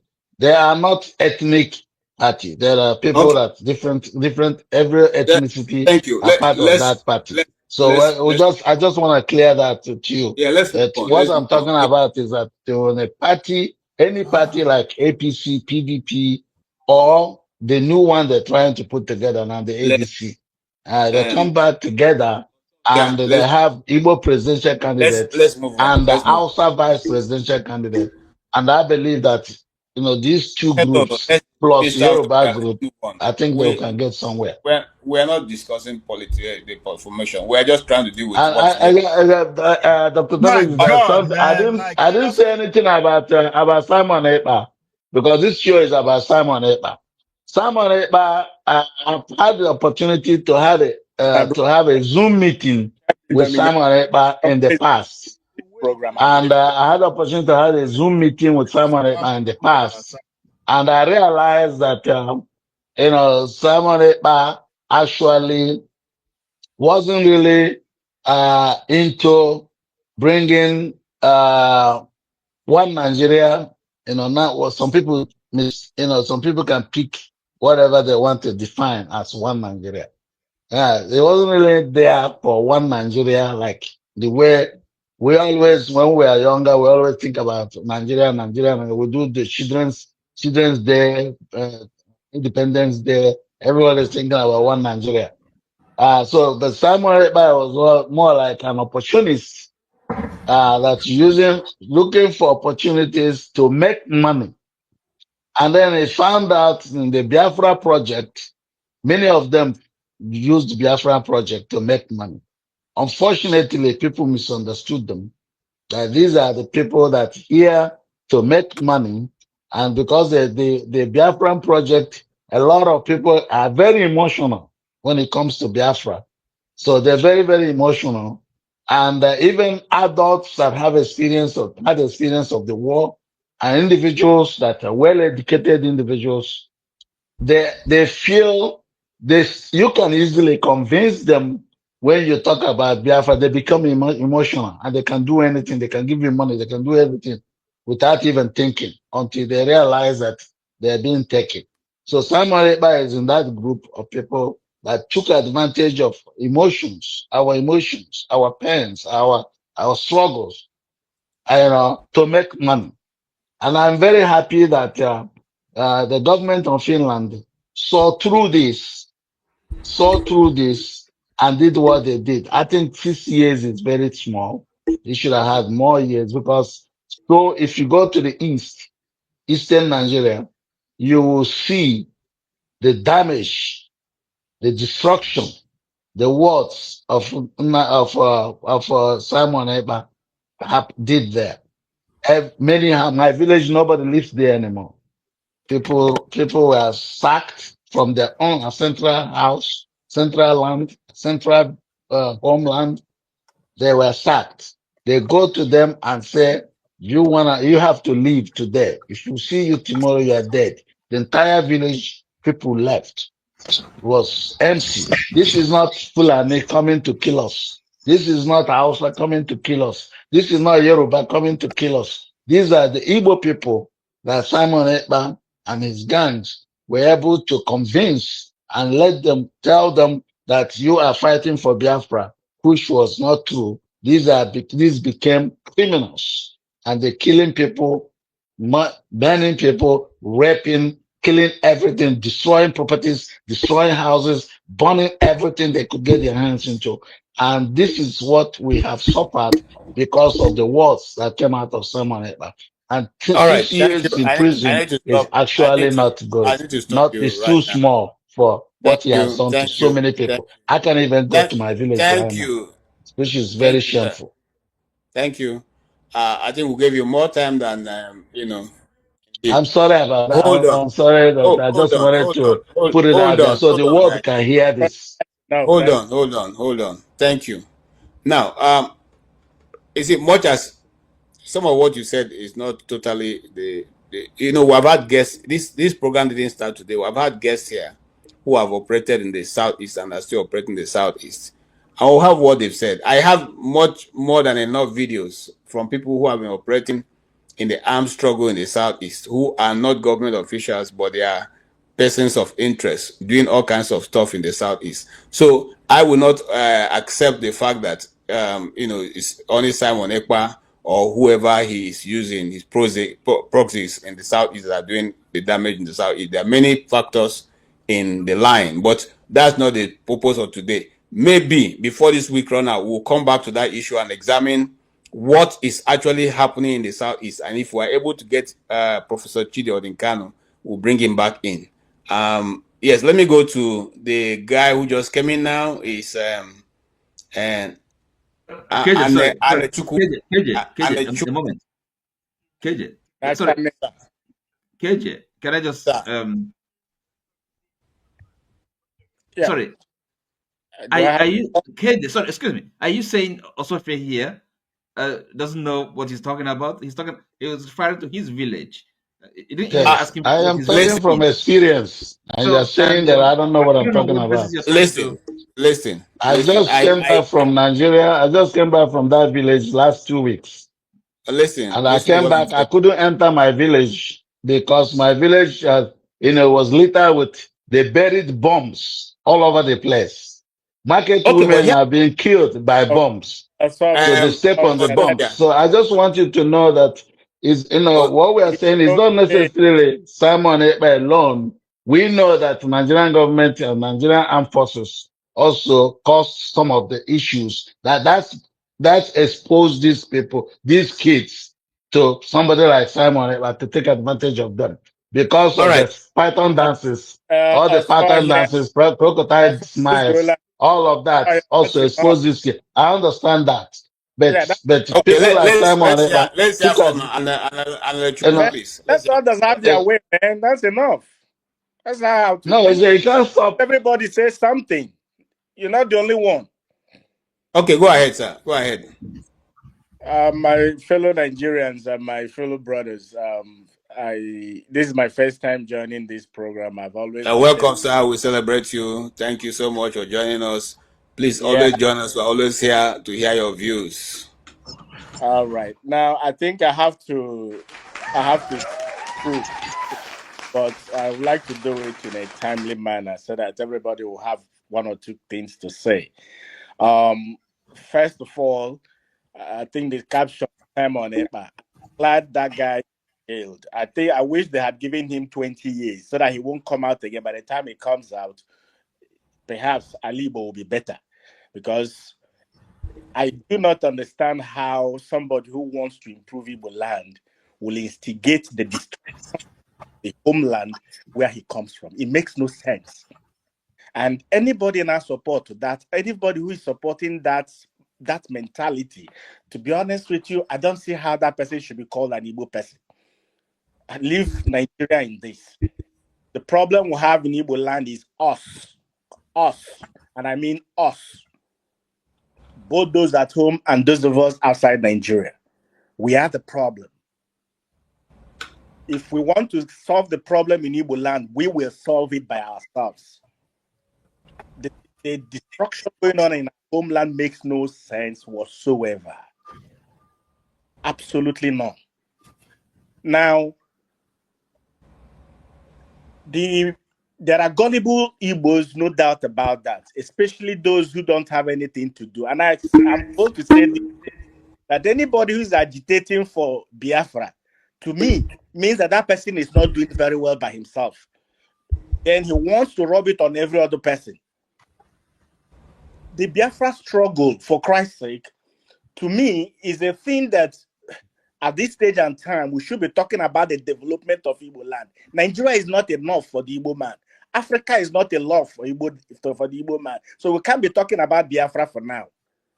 Let the Eastern go. Let all the strength that we have as Igbo people, let us use it to mount pressure on these clowns who are our political leaders back home. Develop Igbo land. We will use all the resources that they are messing around, mount pressure on them. This effort and time we're spending on agitating for Biafra, we should use that to make these politicians wake up and do. This is our resources. They're using our resources. The money they are spending, you and I are here funding them. There's none of you here who is living abroad here that is not sending money at home. The salaries they are not paying, you and I are here paying for it. Do we read that way? The school fees we send money here to pay are the money these people who are working, our brothers and our sisters and our friends, could have earned money to pay their children's school fees as we are paying ours here. But we need to understand and wake up to this reality. Anybody, especially those of us who live abroad, who are talking about Biafra, to me, that person, in the first place, the person is not educated. It's not. So please, Simon Ekpa deserves 20 years in prison. Okay. On the other thing about Nigeria, I'll say other things I want to say about Nigeria, but at least I want to just add this out. They won't. All right, I'll give Ovie. You have something to say before we start to round up. Thank you so much. Meanwhile, we will see if we can have a broadcast tomorrow to continue on this Simon Ekpa and the way, what will be the resultant effects in the coming days. Mr. Pablo, please go ahead. Yeah, on he's gone now. The man that spoke about ethnicity was trying to justify that no ethnicity is forming political party. That's a fact. But another fact also is that political parties are private entity, a private business. So if politics is determined by who has more money, what do you say to that? So those who have the money, who have the resources available, control the political parties. That's what it means. Political are structured in that way for a reason. So collectively, it's not about individual money. Anybody will be president for a country, you know how much everybody gets. Doesn't matter who you is. Once you're interested, they want to know how much you earn, how much you have, they will know. So when those way they fight for power, it's beyond just make I go serve. No, there's so much to what power is all about, the advantage that power will give you once you're in power. So it's part of those things. So nobody say political party that they run under ethnicity. No, it's beyond that. It's about money and power. Because that's what the whole base of setting up a political party is, to get power and oppose and defend bills. That is your primary goal of a political party. So the alliance be that. So those who set it up like that know exactly what they are doing. Now, and people are talking about other ethnicity are not. It's about numbers. If to say my people plenty, rich Igbo people are about 30, 40 million people. Do you think we'll sit down and just be watching things happening to us? No. But we know plenty. If you do anyhow, they will just say one person, come finish everybody. That is the fear. So the courage that you are thinking that the Igbo people are facing now because of their numbers, right? So just they are like 100, maybe let's say 100,000 people that had the opinion of Oti in Igbo land. There are other 100,000 people that have the opinion of Kejiland. But you cannot say it like that to every other tribe. So that is where the competition is. And the idea is, yes, so now outside of Fulani, we are deceiving ourselves. We are using now politics with the player. Politically speaking, now Fulani. If you accept it alone is under not, you have to accept it's a reality that is facing us, point blank. So I'll say that's because we are seeing it from the surface. It can go beyond the headlines and that you understand they come. This is a life and death. Life and death. So it's beyond just one person. When you have millions of people, of course you are about to see different kind of idea on how to be free. But ability for you to bring every idea on the table, and because you need everybody, like don't be everybody goes by number. Every opinion it matters. Sorry, but not foolish ideas. No, hold on, Oti, your turn will come. Hold on. That opinion, whether stand in your way or stand will hate you. All right. Either way, you have to work with it. If that opinion stand against your way, you also have to work with it to get it out of the way. If it's with you, have to work. So Thank you, Ovie. Thank you. Hold on, Ovie. Hold on, Oti. Hold on. Yeah, I'm coming to you. And I just want to say that we have actually been on this topic for the past 3 hours, and we're now taking our last lap for this. And I'm going to give you the very first time. Yeah, you have 2 minutes to tell us exactly and round up your thoughts. So that I'm not going to use up to 2 minutes. I'm quite okay. Go ahead, sir. You have the floor. Because we talk, we communicate to learn. Okay, that's for me. That's the if I'm not learning something by engaging in conversation, it's a waste of my time. So we come here every day, and at least this topic, this issue we discussed tonight. Well, I don't know. I'll have to ask Via whether he's learned anything. I, for one, at least the views I've expressed, I think I quite right to say that this preponderance of opinion, are in line with mine, right? So because first of all, this idea of freedom fighting, we have to be clear about what we're talking about. So who are the freedom fighters, and whose freedom are they fighting for? So they may be passionate, but when they are going the wrong path, we can be supporting them. We have to call them to order. We have to stop them. It's madness, right? So we have problems, right? We have to organize ourselves in Nigeria. We're not leaving Nigeria for anybody. Never. So we can do a lot better. So it's a matter of organization. We have to use our head. It's not, all this noise making, all this bravado is not going to take us anywhere. So it's a misadventure. It's silliness. I don't see how anybody should pay serious attention to Simon Ekpa. It's a joke. I said it. I mean, you can see these men here have also agreed with me. Those on the comment section, if they think they know what they're talking about, let them come up and debate. Okay, it's not sitting on the sidelines and making silly comments. I don't have time for them. Let them come up and then tell us, make the argument. That's what I'm saying. And I worry. Okay, so if hold on, sir. Hold on. We are around now. You hold your fire. Okay, let me go to Sophia. Sophia, can you round up? You have 2 minutes, sir. Yeah, Sophia, can you hear me? Unmute yourself. Hello? Can you round up 2 minutes? Yeah, now I can hear you. Okay, yeah.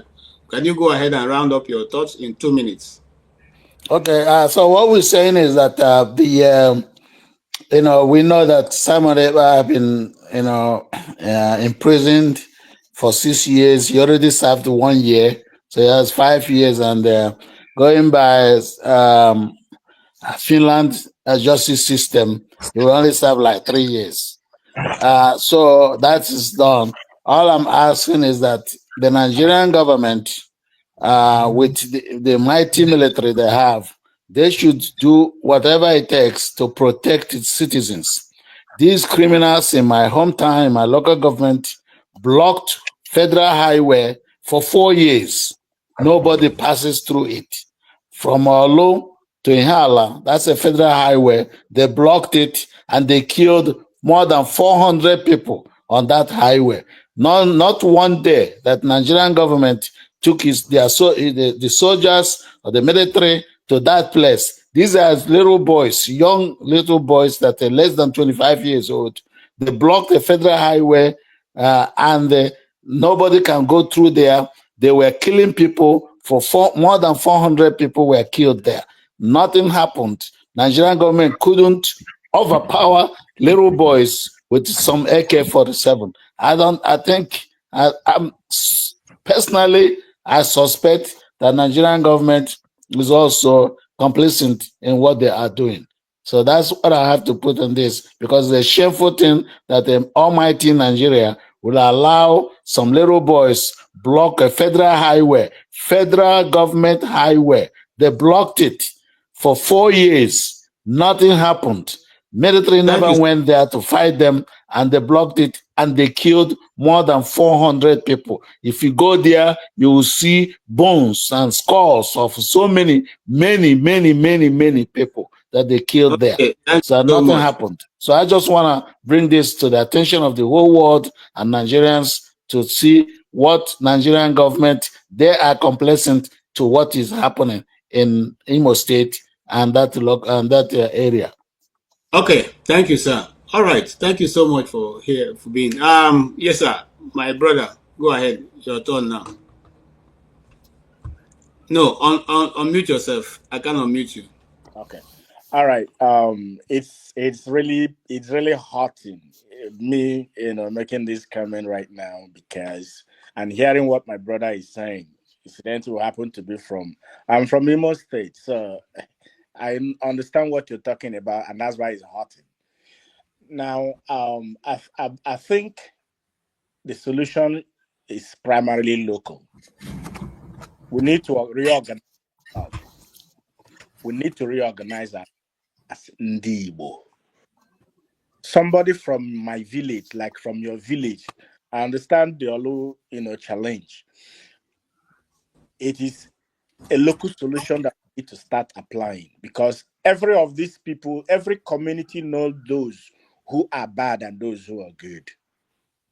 We need to purge ourselves from local and begin to hold the leaders accountable. There are ways we can do this, and I think that's what we need to brainstorm. Maybe not on social media, not in the public space like this, but we can brainstorm and get this thing nipped in the bud. Every one of us come from a community. One thing that is sacred in Igbo land is to kill somebody, is to spill blood. It's an abomination. So yes, we can't normalize these deviant behaviors in 2025. No, we cannot. It's not us. It's not our culture. It's not our tradition. It's not something we can condone. Yes. Now, these are a bunch of rascals who don't want to be useful to themselves. You and I cannot run away from our villages because of them. No. No. It's not possible. So we really need to do something about it. And there are solutions. I believe every problem has solutions. So we need to apply the solutions to it. It is possible and we can do it. Thank you so much. I really appreciate your coming in. Please do come again. I would prefer that you like and subscribe, so that once we come on air, you'll be able to get notifications sent to you. And that goes to every one of us who have not subscribed. The subscription is free. You don't have to pay anything. Just subscribe so that the algorithm our broadcast you whenever we're here. Here on Friday with Ogendibo or something like that. Yeah, we're also here on Saturday by 1 o'clock and on Sunday by 1:30. So every other week. So please do make your try and join us so we can all discuss. Mr. Okpabolo, you have 2 minutes. Okay, to answer your question, if I did learn anything, yes, only when we know they interject. Because the point, you see, we there here because we have different opinions. If we agree with ourselves, we no go there here. So allow person make it. If you disagree with them, wait for your turn to rebut so that the thing go. But once you point in, you take a different tone. Yes, there's no opinion that everybody put here that we never hear before. As a student of history, that's normal. Everybody had different opinions, see people different way, right? During the American Revolution, there's few people that carry guns within the colonies. Now, so they regard them by terrorists. At the end of the day, metamorphosed to Ku Klux Klan. They also played their own role in getting their independence too. The Boxer Revolution in China, they were also described as terrorists and all that kind of thing during their 100 years of humiliation. But at the end of the day, they needed by themselves to actually get out from that oppression from the West. The French development, the NCNC of South Africa, when they started, they were terrorist group. So, in a normal thing, what is happening now is not new. Everybody now is part of human history. so just because one person glorify one other person, consumer, I don't know. And again, this idea, say freedom or whatever, is brought to fruition by one person. No, they happen. Never happened before in history. Doesn't matter the day about Martin Luther King, no. You need those foolish people, those dissidents, those idiots, those rebels, those who get gun, those who get Bible, you need everybody. But at the end of the day, it is the central, it is what joined you guys together. It's when the trends align, you don't need to pay anybody now. So I think that's the central point. That's what it's going to metamorphose to at the end of the day. It's a story that is unfolding. It started before many of us were born, and it's not going to end with us. It will continue even after we are gone. So now it's a human development. It's not new. It's just because now, as I said, now the role of today technology is what make us the no. Just because of that. And again, to understand the role of technology, about 60 or 70 years ago, before America go drop bomb for Iran, they would literally need to be on ground. But they just go one evening, fly, come, mosquito come bite you, come on. Nobody knows why. Technology don't advance. So if someone see the control system, don't be surprised. So it's not over here. It doesn't matter how we condemn them. The most important thing for me, looking in from history perspective, the guy has played his role. If we are talking about Biafra today, it doesn't matter if you are going to say it never existed, but we are talking about it. We spend our human time. History will say how we spend today. We talked about Biafra because of Samuel Ekpa. The Bible says many are coffee you are choosing. 200 years from now, Ekpa will be mentioned because of Biafra. None of us will be mentioned. We'll be gone with history. Expect that. It doesn't matter how you see him. Now, where they see human being be that? For him to throw that part, he knows the end of it. Is either going to be shot and killed one day on the war front, or he's going to be jailed. He knows all this. But he still go. For me, that is the kind of heart I want to have. I go take entire Surok. No say they go kill me. But I still go ahead. All right. Thank you so much, Ovie. Ovie has a channel. What's the name of your channel again? Honor Politics. Honor Politics. And so now let me talk to myself. So yes, so you all can hook up in Honor Politics and listen to him. I don't know, OT, do you have a channel? No surprises. Okay.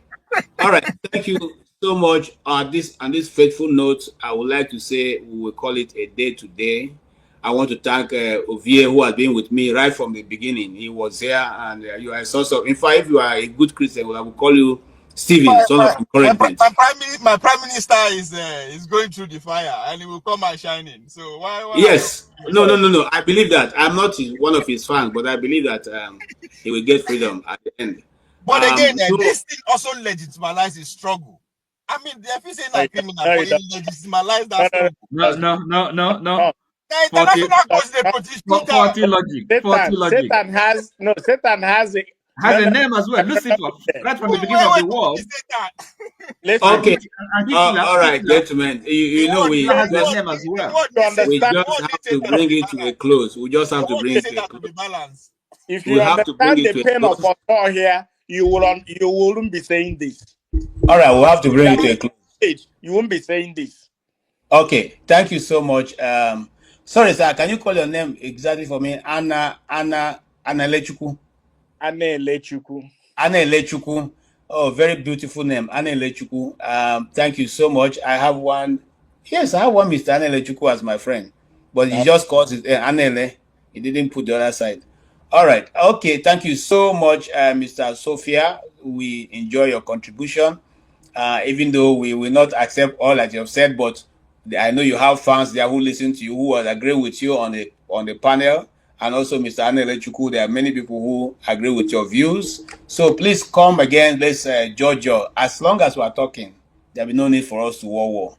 My friend, Mr. Oti, like I said, I share some part of your history. You were in the seminary. I was, they refused to give me admission. If not, maybe I would have been a priest.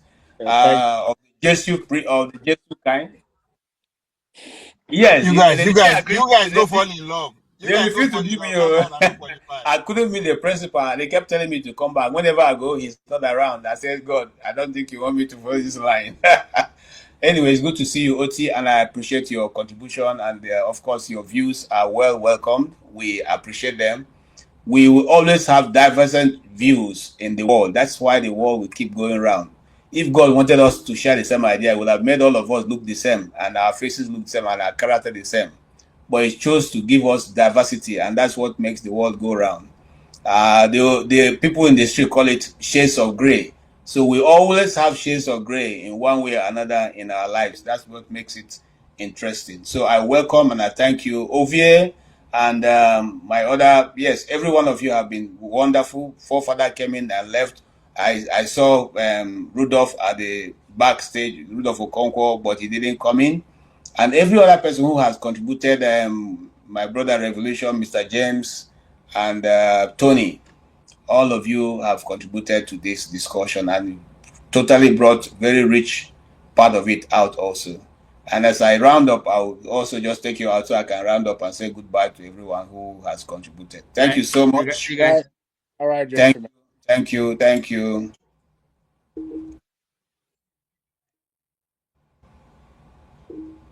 Okay, thank you guys so very much. I want to thank all those who have supported us. Oscar Blackstone, my friend from the other side.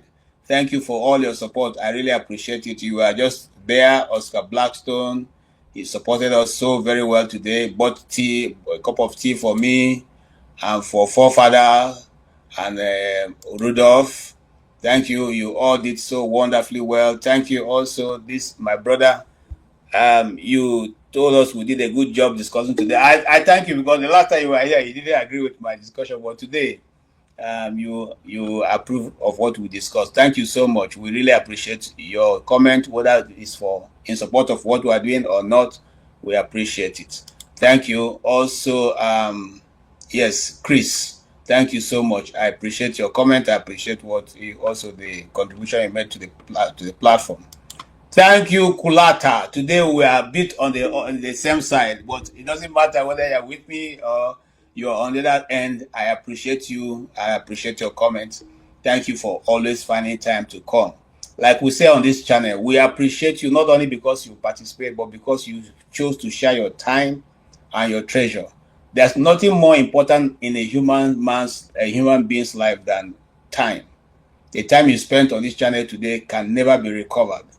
But you have spent it with us to educate, to enlighten, and to let other people know your opinion. Those opinions will continue to remain in this channel, and people will not only watch it in the after now, but they'll continuously to dwell on it. And maybe, who knows, that can help to develop and enrich the polity and the governance in Nigeria. We appreciate all of you. And like I will end up by saying, as for those who think that Simon Ekpa is not doing very well, I would like you to think along this line. In the Igbo land, part of the southeast, or the southeast as the case may be, you hardly have any federal presence. In my community, the water that runs in my community is community built. The road that we drive through is community. The electricity that we have, the transformer that we have, we bought it. The NEPA wires that they run, we bought it. The poles, we bought it. The schools, we built it. You have community schools almost every part of Igbo land. The Igbo land only. Where is this one coming from? Okay. The main fact that we don't have a seaport, or we have seaport that they refuse for it to function. There's a seaport in Calabar. There's a seaport in Akwa Ibom. There's 2 seaports or more in River State. There's the Oni and there's the other one. You have a seaport in Warri, not functioning. The dredging of the Niger has always collected money since the time of Shagari till today. The Niger has not been dredged, and therefore ships cannot come in. And so everybody has to go to Lagos. Igbo people are business people. So if you want to show us that you still, and the Igbos who are not in support of Simon Ekpa, show us how we can have a seaport that can help develop our places. Show us how the federal government can allow the Nigeria, in the East, to have an airport where you can fly in and don't have to go to Abuja or Lagos before you can, drive down to your location. You ask yourself, why is that there's no railway, no rail line? The standard gauge was, money borrowed was only used. In fact, the railway had even all the way to Maradi outside of Nigeria, but none went to the southeast. Ask yourself these questions. Those who are saying that the Igbos are marginalized, are they on the wrong side? If you can rehabilitate people who have committed serious atrocities by all they're doing in the north, why won't you even have a discussion with those who are agitating for a separatist state? Today, it is Mazi Simon Ekpa. By the way, we know also that certain people who influenced what is going on in Finland, but today it's not for those people. Another day we'll talk about it. We are only trying to draw our attention to this fact that this judgment today, if it stands, wow, I don't know how that keeps coming up. If that is the situation, it then means that both yourself and myself, who are always in these streets of the internet, making one comment or the other, well, we'll have to watch it. Because if a man in Lagos feels that what I'm saying now is not in tandem with what he believes, he can take me to court. And then that will be a case. So let's not celebrate. It's not because it's Simon Ekpa, but it's because the world is evolving, and very soon things may not look as it is today. I thank you all for joining us. Rudolph Okonkwo, we are standing in for him on behalf of the Dr. Damage's show. He will be here on Saturday, where this conversation will be taken to the next level, or as a guest of ours will say, will be alleviated. And until then, we say thank you so much, thank you. And for those who believe in Simon Ekpa, it's not yet over until it's over. We say that because Simon has he can appeal the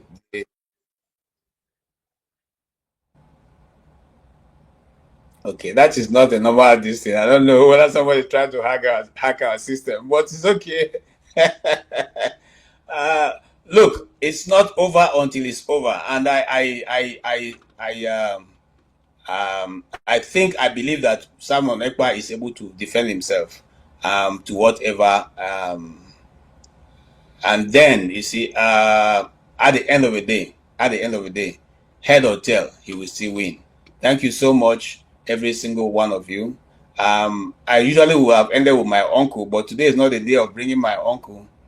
Today will be a day of singing this very beautiful song from this very beautiful Ife lady.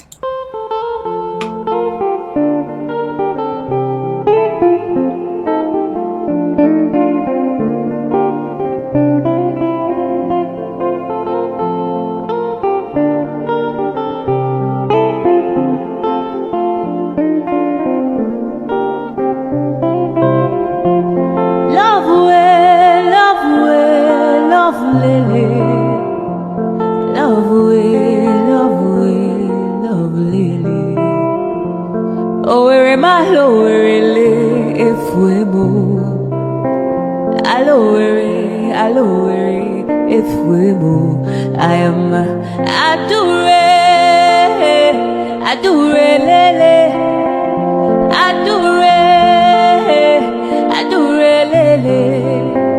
Idu kwasamaka onyoma odiga powder. Idu kwasamupu onyoma odiga fomu. Idu kwasamishi onyoma odiga pilu.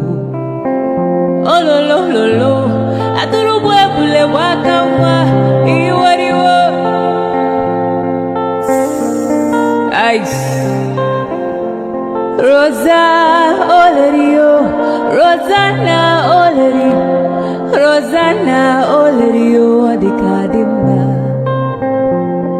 Adure Oleri, Adure Olerio, Adure, Adure Bule Wakawa, Iurio, Adure, Adure Lele, Adure, Adure Lele, Ido Wasamaka, Onyoma, Dika Powder.